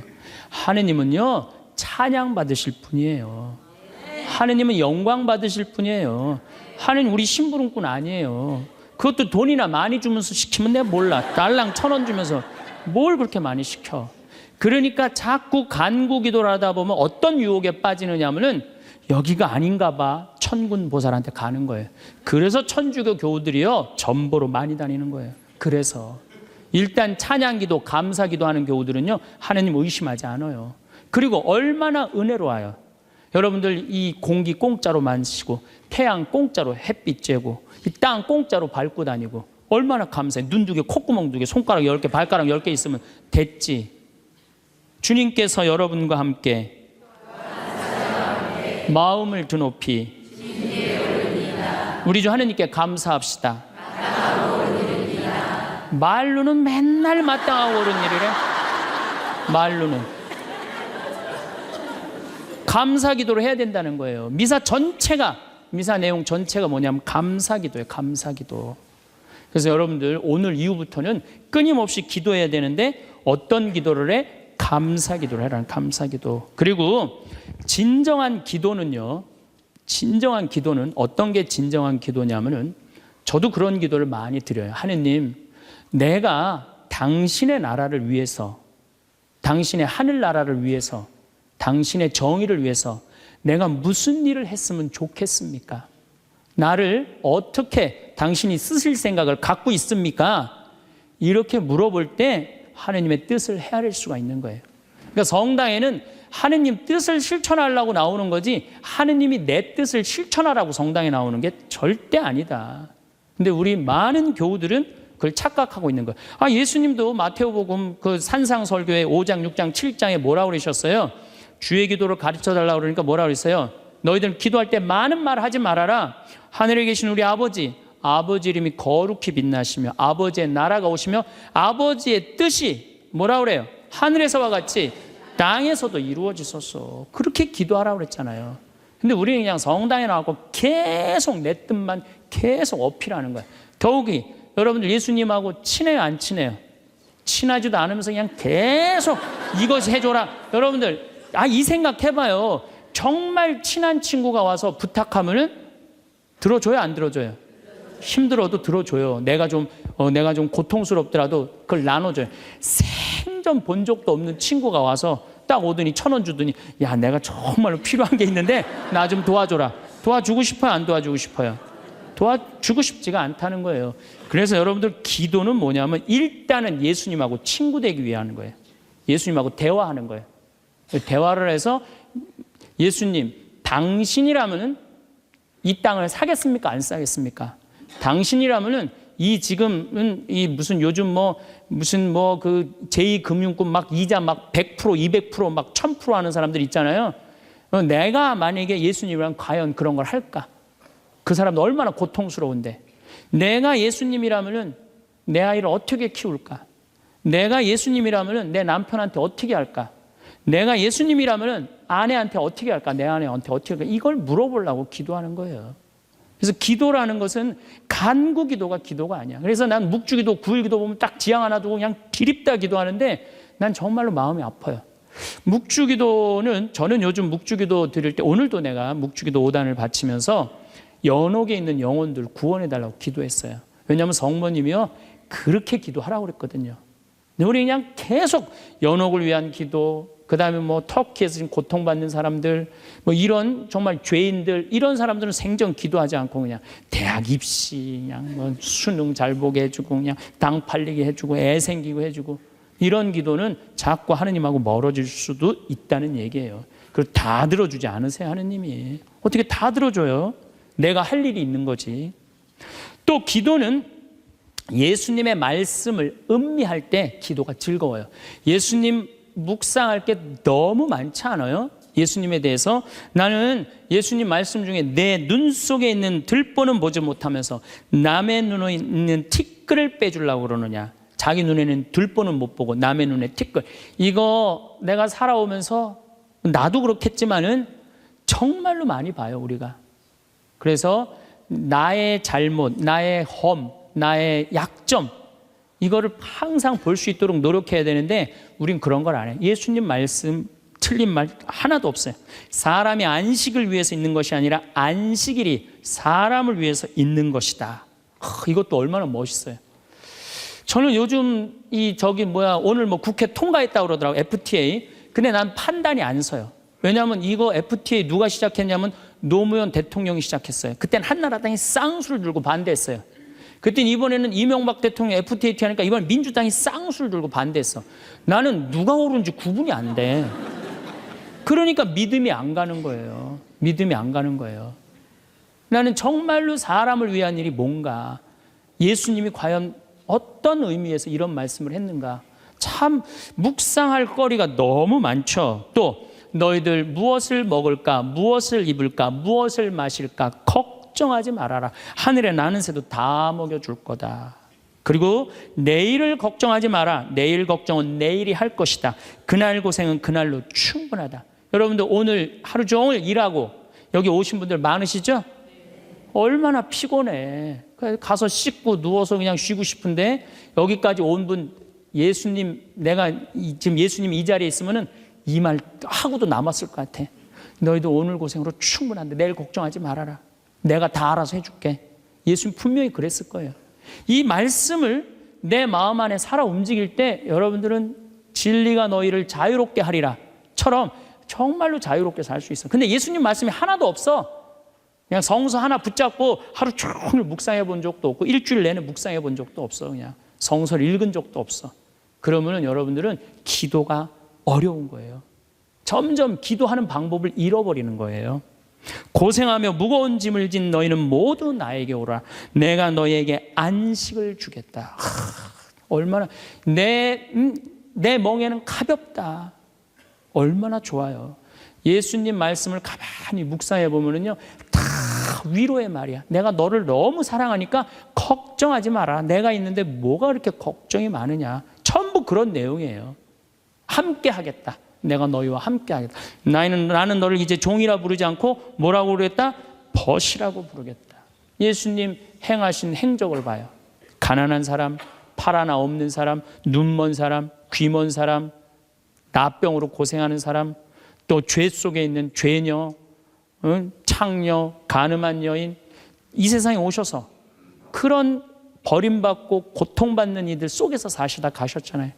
그분 삶을 가만히 이렇게 드라마를 보듯이 쫙 보면은 이거 끊임없이 기도할 수 있어요. 해도 끝이 없어. 예수님의 삶을 묵상한다는 게. 그러면은 그 안에서 예수님과 하나 되면은요, 그 다음 단계, 더 높은 단계 기도를 할 수 있어요. 근데 맨날 이거 달라, 저거 달라, 요거 해달라, 저거 해달라 그러면요, 그 사람은 깊이 신앙생활을 할 수가 없어요. 그럴 것 같아요? 안 그럴 것 같아요? 그렇죠? 그러니까 오늘 이후부터는 간구기도 하지 마세요. 이미 너희들 필요한 거 하느님 아버지가 이미 알고 있다. 그러시지 않으셨어요? 예수님이 그러셨거든요. 예수님 말씀은 되씹으면 되씹을수록 깊은 맛이 나요. 그래서 기도라는 건 뭐냐면 영적인 하느님을 느끼는 거예요. 영적인 하느님을 느끼는 거. 자, 우리가 기도가 구송 기도가 있다고 그러죠? 그 다음에 무슨 기도가 있어? 묵상 기도가 있죠? 그 다음에 무슨 기도가 있냐면 관상 기도가 있어. 관상 기도. 그 다음에 이제 어려운 단계로 넘어가면 일치의 기도가 있어요. 그게 무슨 기도냐면은 성당에 앉아서 하느님을 느끼는 거예요. 온 우주에 시편 19편 그 말도 소리도 비록 이야기 없어도 온 세상으로 퍼져나간다는 하느님을 느끼는 거야. 그러면은 성당에 1시간 앉아 있어도 1분 지나가는 것처럼 후딱 지나가요. 어떨 때는 3시간도 후딱 지나가요. 하느님을 느끼는 거냐. 말씀이 이제 넘어서서는 온 우주에 꽉 차 있는 하느님을 느끼는, 살아있는 현존하시는 하느님을 느끼는 거야. 그런 하느님을 느끼다 보면은 이제 성인들이 이제 그 다음에는 어느 단계로 가요? 탈원 상태 가는 거. 온전히 하느님을 느끼는, 희열을 느끼는 거죠. 세상 아무것도 필요 없어. 돈도 명예도 권세도 아무것도 필요 없어. 내 하느님만 내 안에 살아있다면 모든 게 행복한 거야. 그래서 끊임없이 기도하면 악마의 유혹에 넘어가지 않는다는 거예요. 그래서 여러분들은 이제 제가 제일 걱정인 게 50살 되신 분들 60년 남았어요. 아니 어제 발표 나왔잖아요. 2040년에 평균 연령이 몇 세라고? 90살이에요. 그럼 여러분들 지금 50살 되신 분들 2040년이면 몇 살이냐면은 80살이에요. 80살이면 그때 가면은 또 늘어날 것 같아요? 안 늘어날 것 같아요? 또 늘어나요. 그래서 110살이에요. 그러면은 남은 60년 동안 내가 영적인 인간으로 살 거냐, 육적인 인간으로 살 거냐, 늙어서 어떻게 할 거야? 힘도 없는데 기도라도 열심히 해야지. 그래서 제일 좋은 기도는 뭐냐면은 제가 여러분들한테 청하는 건 뭐냐면은 기도 공동체 단위라는 거예요. 제가 프랑스 떼제 공동체에 가서 일주일 동안 기도를 했는데요. 3,000명씩 와요. 일주일에. 월요일부터 주일날 점심 때까지 모여서 아침 기도, 낮 기도, 저녁 기도, 그 다음에 미사. 똑같아 일주일 내내. 그런데 성당에 다니든 안 다니든 3,000명. 많이 올 땐 여름엔 3만 명이 와요. 근데 우리나라는 아직 그런 데가 없어. 일주일 내내 모여서 기도하는 데가 없어. 그래서 내가 이제 평창을 이제 내년부터 이제 시작을 할 거예요. 그래서 토요일 날 저녁에는 또 우리 부관장 신부님이 너무 노래를 예쁘게 잘해. 그래서 이제 떼제 기도를 시작을 했어요. 그래서 이제 기도하는 그런 공동체를 만들어서 여러분들도 삶에 지쳤을 때 와서 일주일 동안 60살쯤 돼갖고 일주일 정도 와서 기도하고 가면 얼마나 좋겠어요. 그렇죠? 그러니까 그런 공동체를 많이 믿는 사람들이라면 찾아다니라는 거예요. 영적인 세상을 위해서 시간을 투자하고 마음을 투자하라는 거죠. 그래서 신부님 끊임없이 기도하는데 제일 좋은 게 뭡니까? 미사 참여예요. 첫 번째 좋은 건 미사 참여. 미사 참여 1년 내내 평일 미사 다니시는 분들은요, 말할 수 없는 마음 안에 기쁨이 있어요. 1년 내내 미사 안 빠지시는 분들 제가 말씀드리는 거 무슨 말인지 아시죠? 그 시간이 얼마나 좋아. 조용하고 이 성당 안이 얼마나 세상하고 완전히 단절된 거 아니야. 그 시간만은. 그리고 예수님하고 하나 되는 시간이잖아요. 그래서 아무리 힘들어도 직장 끝나고 난 다음에 가방 들고 와서 미사 참여하고 가는 사람들, 이 사람들은 제일 행복한 사람들이에요. 그래서 미사야말로 가장 완벽한 기도다. 그래서 여러분들 주일 미사 말할 것도 없고 평일 미사 시간 내서 오시면요, 하느님께서 이끌어 주셔요. 그 다음에 두 번째, 끊임없이 기도하는 방법 중에 하나는 성서 읽는 거야. 제 경험에 의하면은 구약 성서부터 신약 성서 끝까지, 처음부터 끝까지 완전히 정독 5번만 하면은요, 이 세상 사는 길이 보여요. 하느님의 섭리가 역사하심이 보여요. 그리고 어떻게 살아야 되는지 정말 마음에 진리가 흘러 넘쳐요. 그래서 성서를 읽어라. 성서를 정독을 해라. 맨날 그냥 불굴의 며느리, 뭐 이웃, 우리 집 여자들 이런 거 보지 마시고, 그 시간에 성서를 성서 안에는 보물이 꽉 차 있어요. 그래서 성서를 적어도 5번 정도 정독을 해라. 5번. 자, 그 다음에 5번 정독을 했으면 그 다음에 할 일이 있어요. 기도 중에 정말 좋은 기도는 성지순례. 성지순례. 제가 지금 성지순례를 2년에 한 번씩 매년 정기적으로 가요. 그런데 예루살렘에 가보니까요, 예수님의 발자국이 느껴져요. 예루살렘에 가보니까. 그리고 갈릴레아 가보니까 물고기가 밤에 얼마나 튀는지, 예수님이 밤새 제자들이 물고기 잡는 거 보면서 참 물고기 저쪽에서 튀는데 이쪽에서 막 한 것 같아 보니까 그냥 예수님이 그 2000년 전에 행하셨던 말씀, 그게 다 살아 움직이는 거예요. 이집트에 가갖고 출애굽 경로를 밟아서 시나이산 꼭대기, 모세가 십계 받으러 갔는데 올라가 보고 예루살렘에 내가 들어갈 때 이스라엘 백성이 얼마나 기뻤을까 느껴져요. 사도 바오로가 예수님 이제 다마스커스에서 회개하고 난 다음에 이 그리스, 터키 이거 전부 교회 세우러 7개, 필라델피아 교회, 이런 교회들 전부 다 세우러 가는데 지난 2월 달에 갔다 왔거든요. 그냥 예수님이 그냥 막연하게 멀리 느껴지는 게 아니라 예수님이 살아 움직이는 거예요. 그래서 여러분들 성지순례 잘 참 중요한 거. 물론 우리나라 안에도 좋은 성지들이 너무 많아요. 우리 성인들이 얼마나 예수님을 사랑했는지. 그러니까 시간 되면은 돈 모아서 제일 남는 거, 가장 적은 돈으로 가장 최고의 효과를 낼 수 있는 건 성지순례. 그래서 예루살렘 한 번은 갔다 오라는 거예요. 예루살렘. 나는 아직까지 하느님 20년, 30년 믿으면서 예루살렘, 베틀레헴, 나자렛 한 번도 아직 갔다 온 적이 없다. 한번 손 들어보세요. 내가 절대 욕 안 할 테니까 한번 손 들어보세요. 손 들어. 한 번도 안 갔다 왔다. 손 들어보세요. 자, 이 사람들 이거 회개해야 되는 사람들이에요.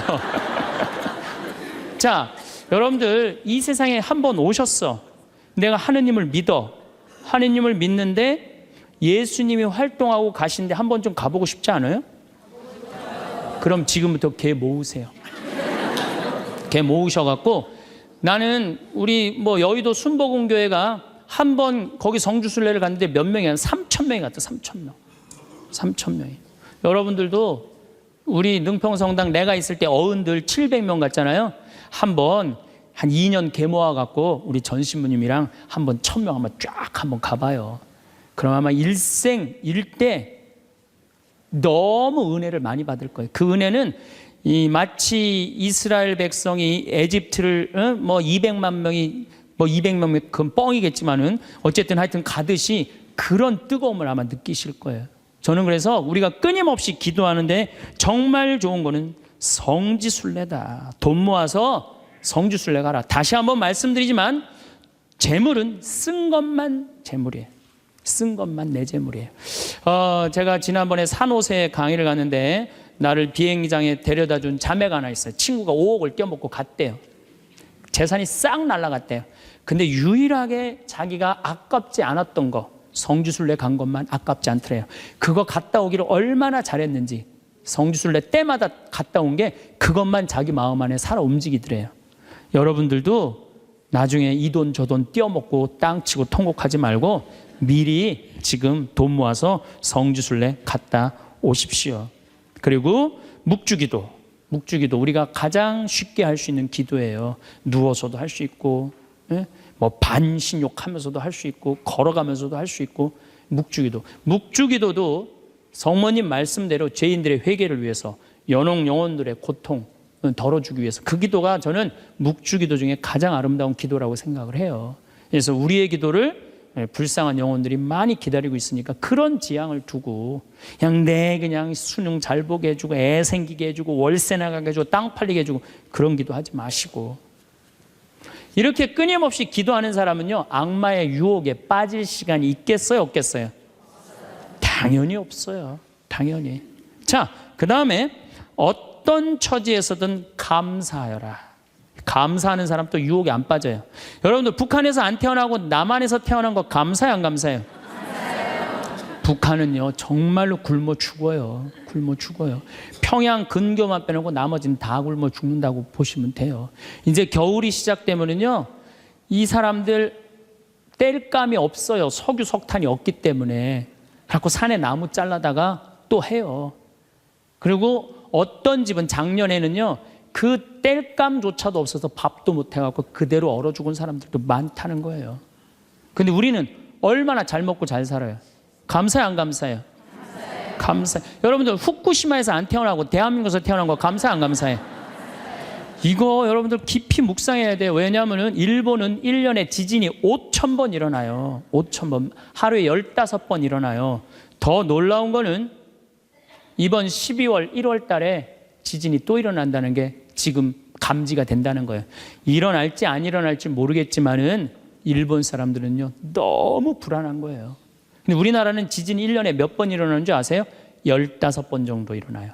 근데 이 중에 지진의 강도가 2.7에서 3.2예요. 보통 일어나는지 안 일어나는지도 모를 정도예요. 근데 일본은 막 일어나면 4.0만 넘어가면요 정말 천둥 소리 얼마나 불안한지 몰라요. 나는 그걸 경험을 했어요. 지진이라는 게 무시무시해요. 근데 우리는 아무런 그런 게 없이 살잖아요. 이번에 이 터키 지진 일어났죠? 지진 일어났는데 여진이라고 그래요. 한 번 꽝 하고 난 다음에 계속 흔들리는 게 1,500번 일어나는 거. 1,500번. 근데 우리는 얼마나 행복한 나라에서 살아. 대한민국 사람들 이 정도면 잘 사는데 왜 이렇게 욕심이 많은지 모르겠어요. 여러분들 그 한국처럼 잘 먹고 잘 사는 나라가 없어요. 여러분들 이탈리아라는 나라 잘 살아 못 살아요? 잘 살죠? 그런데 이탈리아가 우리나라가 경제력은 세계 13위지만은 소비 지수는 7위예요. 7위. 정말 잘 먹고 잘 사는 나라가 우리예요.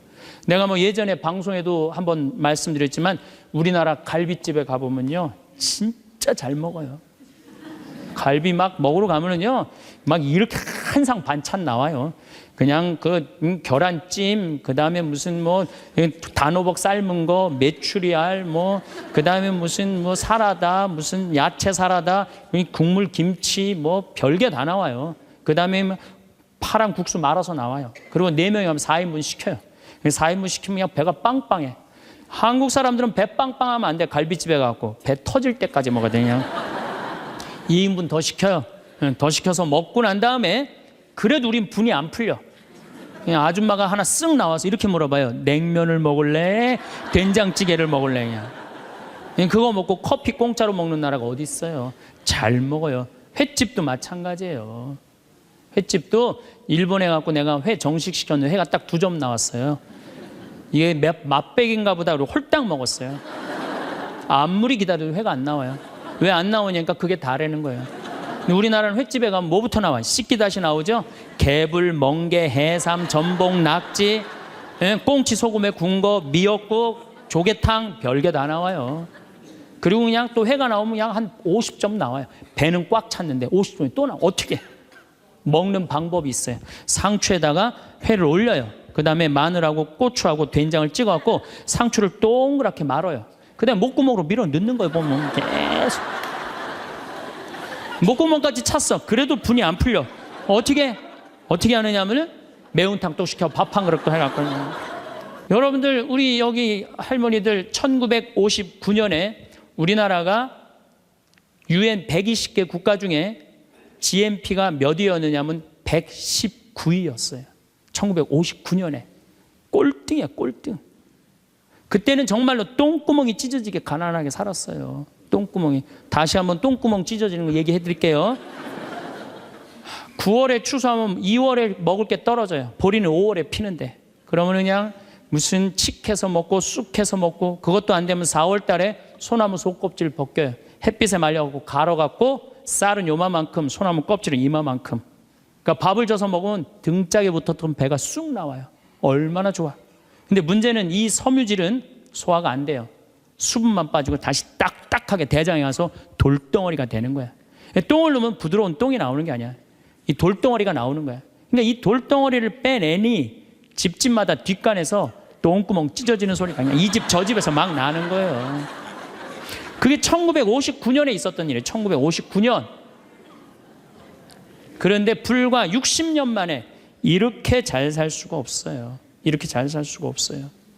여러분들 저는 요즘 그리스 보면서요 정말로 내가 대한민국 사람이라는 게 얼마나 자랑스러운지 몰라요. 그리스라는 나라는 지금 BC 526조에 BC 526조. 그런데 이거 그리스라는 나라 우리나라보다 훨씬 못 살아요. 우리나라보다 30이야. 경제 규모가 3분의 1밖에 안 되는 나라예요. 그리스라는 나라가. 그런데 이 나라가 전부 빚 갖고 사는 거, 빚 갖고. 애 셋 낳으면 일 안 해도 돼. 애 셋 낳으면 다 우유값까지 다 나와요. 양육비 다 나와. 대학 들어가갖고 뭐 3년, 4년, 뭐 1학년 다니다가 2학년 다니기 싫어하고 10년 후에 들어가면 그때도 공짜야. 끝날 때까지 공짜예요. 뭐 갖고? 빚 갖고.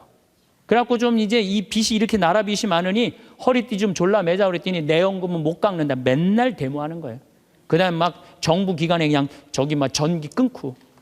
그게 저러고 있는 거예요. 지금 아직도. 근데 우리나라는 1997년에 IMF 터졌을 때 어땠어요? 국민들이. 전부 뭐 했어요? 금 모았잖아요. 금. 내가 그래서 여러분들 마지막으로 금 모으기 운동이 우리가 얼마나 대단한 건지 지금부터 잠깐 읽어 드릴 테니까 한번 이게 누가 쓴 거냐면 이름도 무지 어려워요. 슝홍빙이라는 중국 사람이 쓴 거예요. 이게 베스트셀러예요. 냉전 시기 미국의 맹방이던 또 하나의 나라 한국은 금융위기가 닥치자 미국의 구원에 손을 내밀었다. 한국 사람들은 미국이 그토록 단호하게 거절하리라고는 꿈에도 생각하지 못했다. 우리가 도와달라고 그랬는데요, 싹 거절했어요. 월가를 대표하는 재무부는 끝까지 반대했다. 심지어 올브라이트가 경제학을 모른다고 비난하기까지 했다. 결국 클린턴 대통령은 재무부에 손을 들어주었다. 여기서 그 다음에 중요한 얘기가 나와요. 재무장관 로버트 루빈이 보기에 이번 위기야말로 한국 경제의 빗장을 열어젖힐 절호의 기회다. 그러니까 이제 IMF 때 우리나라에 들어와서 기업 다 먹을 기회다, 이 얘기예요.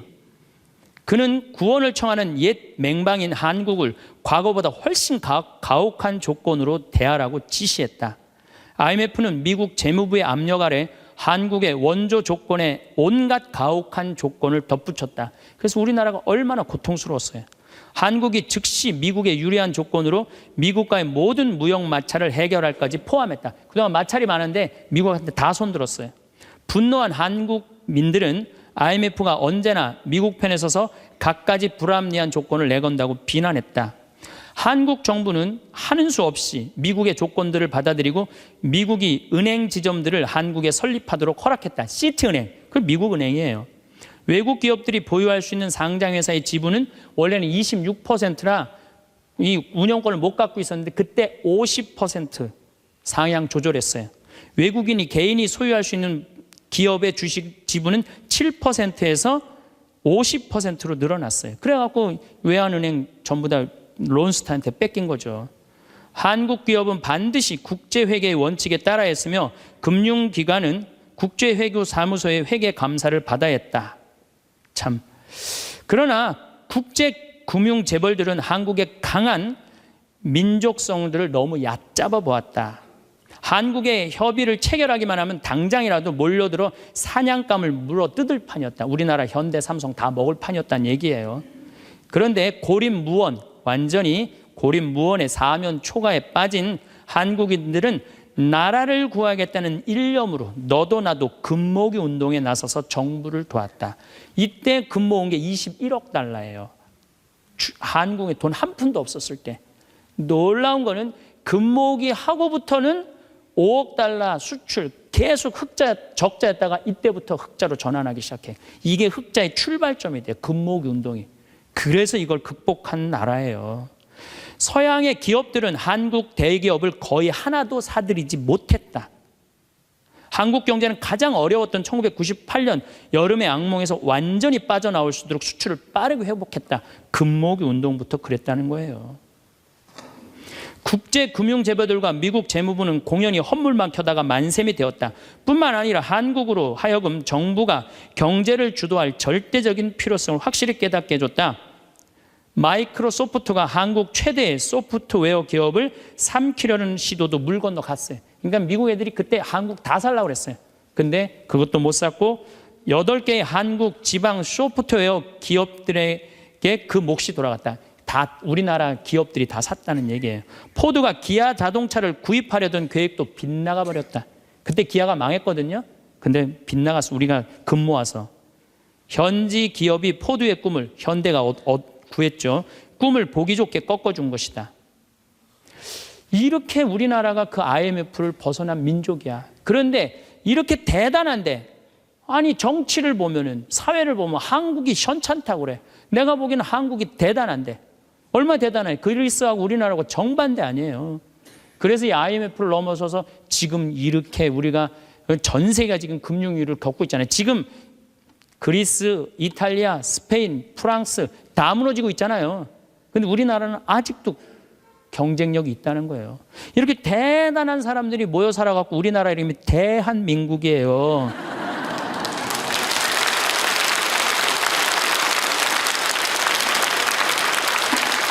아니 그럼 이렇게 기가 막힌 나라에 살면서 국민들이 감사해야 될 거 아니야. 감사는 온데간데 없고 원망, 비난 맨날 이런 것만 있어요. 그러니까 국민들이 안 행복한 거야. 그래서 나는 사도 바오로가 항상 기뻐하여라. 끊임없이 기도하여라. 어떤 처지에서든 감사하여라.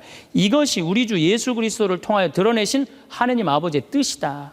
그러니까 여러분들 신앙생활하는 사람은요. 어떻게 해야 돼? 항상 기뻐하고 끊임없이 기도하고 어떤 처지에서든 감사해야 되는데 대한민국 처지는 괜찮다. 오늘도 황창현 신부님의 행복 특강 잘 들으셨나요? 이어서 나이 들수록 들으면 도움이 되는 지혜의 말씀을 들려드리겠습니다. 사람은 살아가면서 나이에 따라 시기마다 여러 가지 고민을 겪는다. 유치원 아이들에게는 한글과 알파벳을 외우는 게 큰 과제다. 초등학교에 입학하면 구구단을 외우는 게 고민이다. 학생은 공부하는 게 고민이고 청년은 연애나 취업으로 고민이다. 어른이 되면 고민이 끝이 나는가? 직장이나 사회생활은 물론 집에서의 가족관계 등 고민거리가 많다. 지나고 보면 사실 그때 고민하던 문제는 별것 아니었는데 그 당시에는 알 턱이 있나? 이 세상에 공짜로 주어지는 것은 아무것도 없다. 그런데 뿌리는 중간 과정의 연습과 도전, 실패와 반복 없이 자꾸만 결과만을 바란다. 그 결과가 자기 뜻대로 이루어지지 않는다고 좌절하고 절망하고 자신을 한탄하고 주변 사람을 괴롭히게 된다. 실패를 좌절이 아니라 경험으로 받아들여 연습으로 여기고 결과를 책임 있게 인정한다면 결과가 어떻게 되든 나에게도 좋고 남에게도 좋은 자유롭고 행복한 인생을 살 수 있다. 우리가 살다 보면 사람과의 관계는 늘 바뀐다. 그만큼 제일 어렵고 생각하게 만드는 부분이기도 하다. 단 하루를 보아도 내 마음을 열게 하는 사람이 있고 오랜 시간을 보아도 이상하게 내 마음을 점점 다치게 하는 사람이 있다. 인생을 함께 온 시간과 깊이는 꼭 비례하지 않는다. 관계에서 의미가 있는 것은 시간이 아닌 마음의 진실이기 때문이다. 첫 번째 만나면 마음이 편한지 불편한지 생각해보기. 시간을 내어 누군가와 약속을 잡고 만났을 때 만나면 시간이 금방 가는 것만 같고 같이 있으면 즐겁고 편한 사람이 있는가? 그렇다면 그 사람은 내 인생에 있어서 꼭 옆에 두어야 할 사람이다. 반대로 만나면 이상하게 불쾌해지고 불편하며 집에 와서는 찝찝함이 무언가를 골똘히 생각하게 만드는 사람이 있는가? 그런 사람은 내 사람의 기준에 포함되지 않는다. 삶을 살다 보면 정말 많은 부류의 사람을 만나게 된다. 인생을 오래 살아왔고 많은 경험을 가진 사람들은 알 것이다. 재물이 많고 잘나고 똑똑한 친구를 옆에 두는 것보다 같이 있으면 마음이 편해져 사심 없이 나의 이야기를 쉽게 풀고 들어주는 친구가 있다는 것이 얼마나 소중하고 값진 것인지를. 재물이 많고 똑똑한 친구 있으면 좋다 하지만 그것이 전부가 아니다. 삶을 지혜롭게 살아온 사람들은 하나같이 말한다. 내 마음이 편한 게 인생의 최고의 덕목임을. 내 사람이라고 생각되게 하는 사람은 그 사람을 생각할 때 마음이 따뜻해지며 저절로 미소가 지어진다. 만나면 더욱 더 마음이 편안해져 마음의 위로를 받게 해주는 사람이다. 그런 사람의 특징은 함께 무언가를 이야기하지 않고 옆에 있어주는 것만으로도 어색하지 않고 편안하다. 멀리에 있어도 가깝게 있는 듯이 느껴지고 가까이 있어도 절대 부담되지 않는다. 만나면 한도 끝도 없는 이야기 속에 잔잔한 웃음과 함께 시간이 흘러가는지도 모를 만큼 즐거운 시간을 보내게 해주는 사람이다. 혹시 이런 사람이 주변에 있는가? 그렇다면 그 사람은 내 사람으로 두어도 되는 사람이다. 두 번째, 시간을 내서라도 나를 만나는지 생각해보기. 내가 누군가를 만날 때 정말 만나고 싶고 같이 있으면 좋은 사람은 어떻게든 만나고 싶어 만남을 청한다. 시간이 없다면 다음에 시간을 만들어서라도 약속을 잡는다. 상대방도 마찬가지다. 나와 같이 있고 싶고 꼭 만나고 싶다면 그 사람이 정말 바쁜 사람이더라도 어떻게든 시간을 내서 나와의 약속을 만든다. 그만큼 나를 좋아해주는 사람이기에 내 사람이 될 수 있다. 시간이 날 때만 나를 만나려고 하는 것과 시간을 내서라도 나를 만나려고 하는 것은 정말 큰 차이가 있다. 시간은 마음과 비례한다. 시간을 내는 것이 별거 아니라고 생각이 들 수도 있다. 하지만 절대 그렇지 않다. 서로에게 특별한 의미를 주는 것이다. 하루하루 바빠 자기 자신의 시간도 제대로 가지지 못하는 현대 사회에서 나에게 시간을 내서 만난다는 것은 그만큼 나라는 존재를 깊이 생각하고 있다는 것이다. 나를 찾아주는 사람이 있다는 것은 정말 소중하고 값진 일이다. 세 번째, 안 맞는 점도 인정하고 받아들이는지 생각해보기. 사람은 누구나 완벽할 수는 없다. 누구나 장점이 있고 단점이 있기 마련이다. 사람은 모두 성격과 기질 그리고 살아온 환경이 다르다. 그렇게 타인과 내가 다름을 인정하고 존중하는 것은 어려우면서도 평생 이해 못할 영역 중 하나이기도 하다. 하지만 완벽하게 모든 것을 이해할 수는 없어도 성숙한 어른이라면 이해하려고 노력이라도 해보려고 한다. 상대방과 내가 다르다는 것은 어쩔 수 없는 영역이다. 모든 것이 통할 수는 없기 때문이다. 그렇게 사람과의 인간관계에서 나와의 다름을 인정하고 받아들일 수 있는 사람은 참되고 성숙한 어른이 분명하다. 그리고 그만큼 공감 능력이 뛰어난 사람이다. 인정을 하면 상대방을 이해할 수 있음을 누구보다도 잘 알고 있기 때문이다.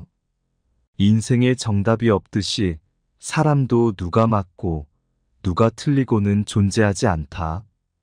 이러한 것을 이해하려고 하는 사람은 상대방을 존중하며 받아들일 수 있는 것이다. 이런 사람은 그릇이 큰 사람이기에 내 사람으로 두어야 할 사람 중 한 명이다. 다른 것이지 틀린 것이 아님을 잘 알기 때문에 함께 있으면 다툼이 나는 일도 적고 인생을 살아갈 때 더불어 둥글게 살아갈 수 있는 사람이기에 함께 있으면 좋은 사람이다. 네 번째, 나를 존중해 주는지 생각해보기. 서로가 서로를 존중할 때 서로를 함부로 대할 수 없다. 내가 상대방을 존중해 주는데 상대방은 나를 무시하고 험하게 대한다면 그 사람은 절대 내 사람이 될 수 없다. 만약 나를 무시하고 낮춰보는 사람이 있다면 하루빨리 그 사람과의 관계를 끊어내기를 바란다. 내 자신을 가치 있게 해주고 존중해주는 사람과의 삶에서 살아야 한다. 존중을 받는다는 것이 거창하고 대단한 것이 아니다. 있는 그대로의 나를 받아들이고 인정해주며 내가 말하는 모든 것을 함부로 폄하하지 않는 것을 말한다. 나의 말에 귀 기울여주고 나를 인격적으로 대해주는 사람은 내 인생에 있어서 내가 절대 놓쳐서는 안 되는 사람이다. 나라는 존재를 존중해준다는 것은 나를 중요한 사람으로 인정해주는 것과 같다. 존중하며 이해하는 사람은 나를 더욱더 성장시키며 내 삶에 있어서 에너지를 얻어 긍정적인 삶을 살 수 있도록 힘을 키워낸다. 나를 그렇게 만들어줄 수 있는 사람이 단 한 명이라도 곁에 있다는 것은 성공한 삶이라고 할 수 있다. 존중을 받는다는 것은 나의 자존감을 높여주는 대단한 힘이다. 존중을 받는다는 것은 내 인생에 있어 정말 큰 선물이다. 그러한 큰 힘과 선물을 주는 사람은 꼭 내 사람으로 두어야 한다. 다섯 번째, 내가 힘들 때 곁에 있어주는지 생각해보기. 인생은 항상 평탄하지는 않다. 행복한 시기도 있지만 아닌 시기도 분명 존재한다. 내가 잘 되고 행복할 때 함께 기뻐해주고 곁에 있어주는 사람이 있다는 것은 너무나도 감사하고 좋은 일이지만 내가 정말 힘들 때 곁에 있어주는 사람은 내 인생에 있어서 무조건 옆에 고이고이 소중하게 두어야 할 사람이다. 너무나도 힘든 고통과 절망 속에서 허우적거리고 있을 때, 삶이 너무 힘들어 주체 없이 흔들릴 때, 정말 진심으로 필요한 것은 내 옆에 묵묵히 있어주는 따뜻한 온기이며 사람이다. 무언가를 대단하게 하지 않고 옆에 있는 것만으로도 힘이 되는 사람이 있다. 내가 슬플 때 조용히 눈물을 닦아주고 말을 들어주고 응원을 해주며 옆을 지켜주는 사람이 있다면 그 사람은 내 인생에 있어 함께하기에 값진 사람이다. 이런 사람은 내 사람임을 깨닫고 소중하게 대해주어야 한다. 어떤 사람이 진짜 내 사람이고 내 옆에 둬야 하는지 진국인 내 사람을 알아보는 것은 엄청난 능력이다. 내 인생을 찬란하고 값지게 만들어주기 때문이다. 한 번쯤 이런 생각을 해봤으면 한다. 당장 내일 무슨 일이 일어날지 모르는 이 인생사에서 무슨 일이 일어나도 아무 문제가 없는 삶을 살아가는 것. 이것이 고마움이고 행복이다. 비가 오면 비가 오는 대로 좋고, 맑으면 맑은 대로 좋고, 추우면 추운 대로 좋고, 또 더우면 더운 대로 좋다. 그렇게 마음이 자유로운 삶이 행복으로 가는 길이며 마음의 봄이다. 늘 행복한 당신에게는 자연스레 주변에 좋은 사람들이 분명히 함께할 것이다.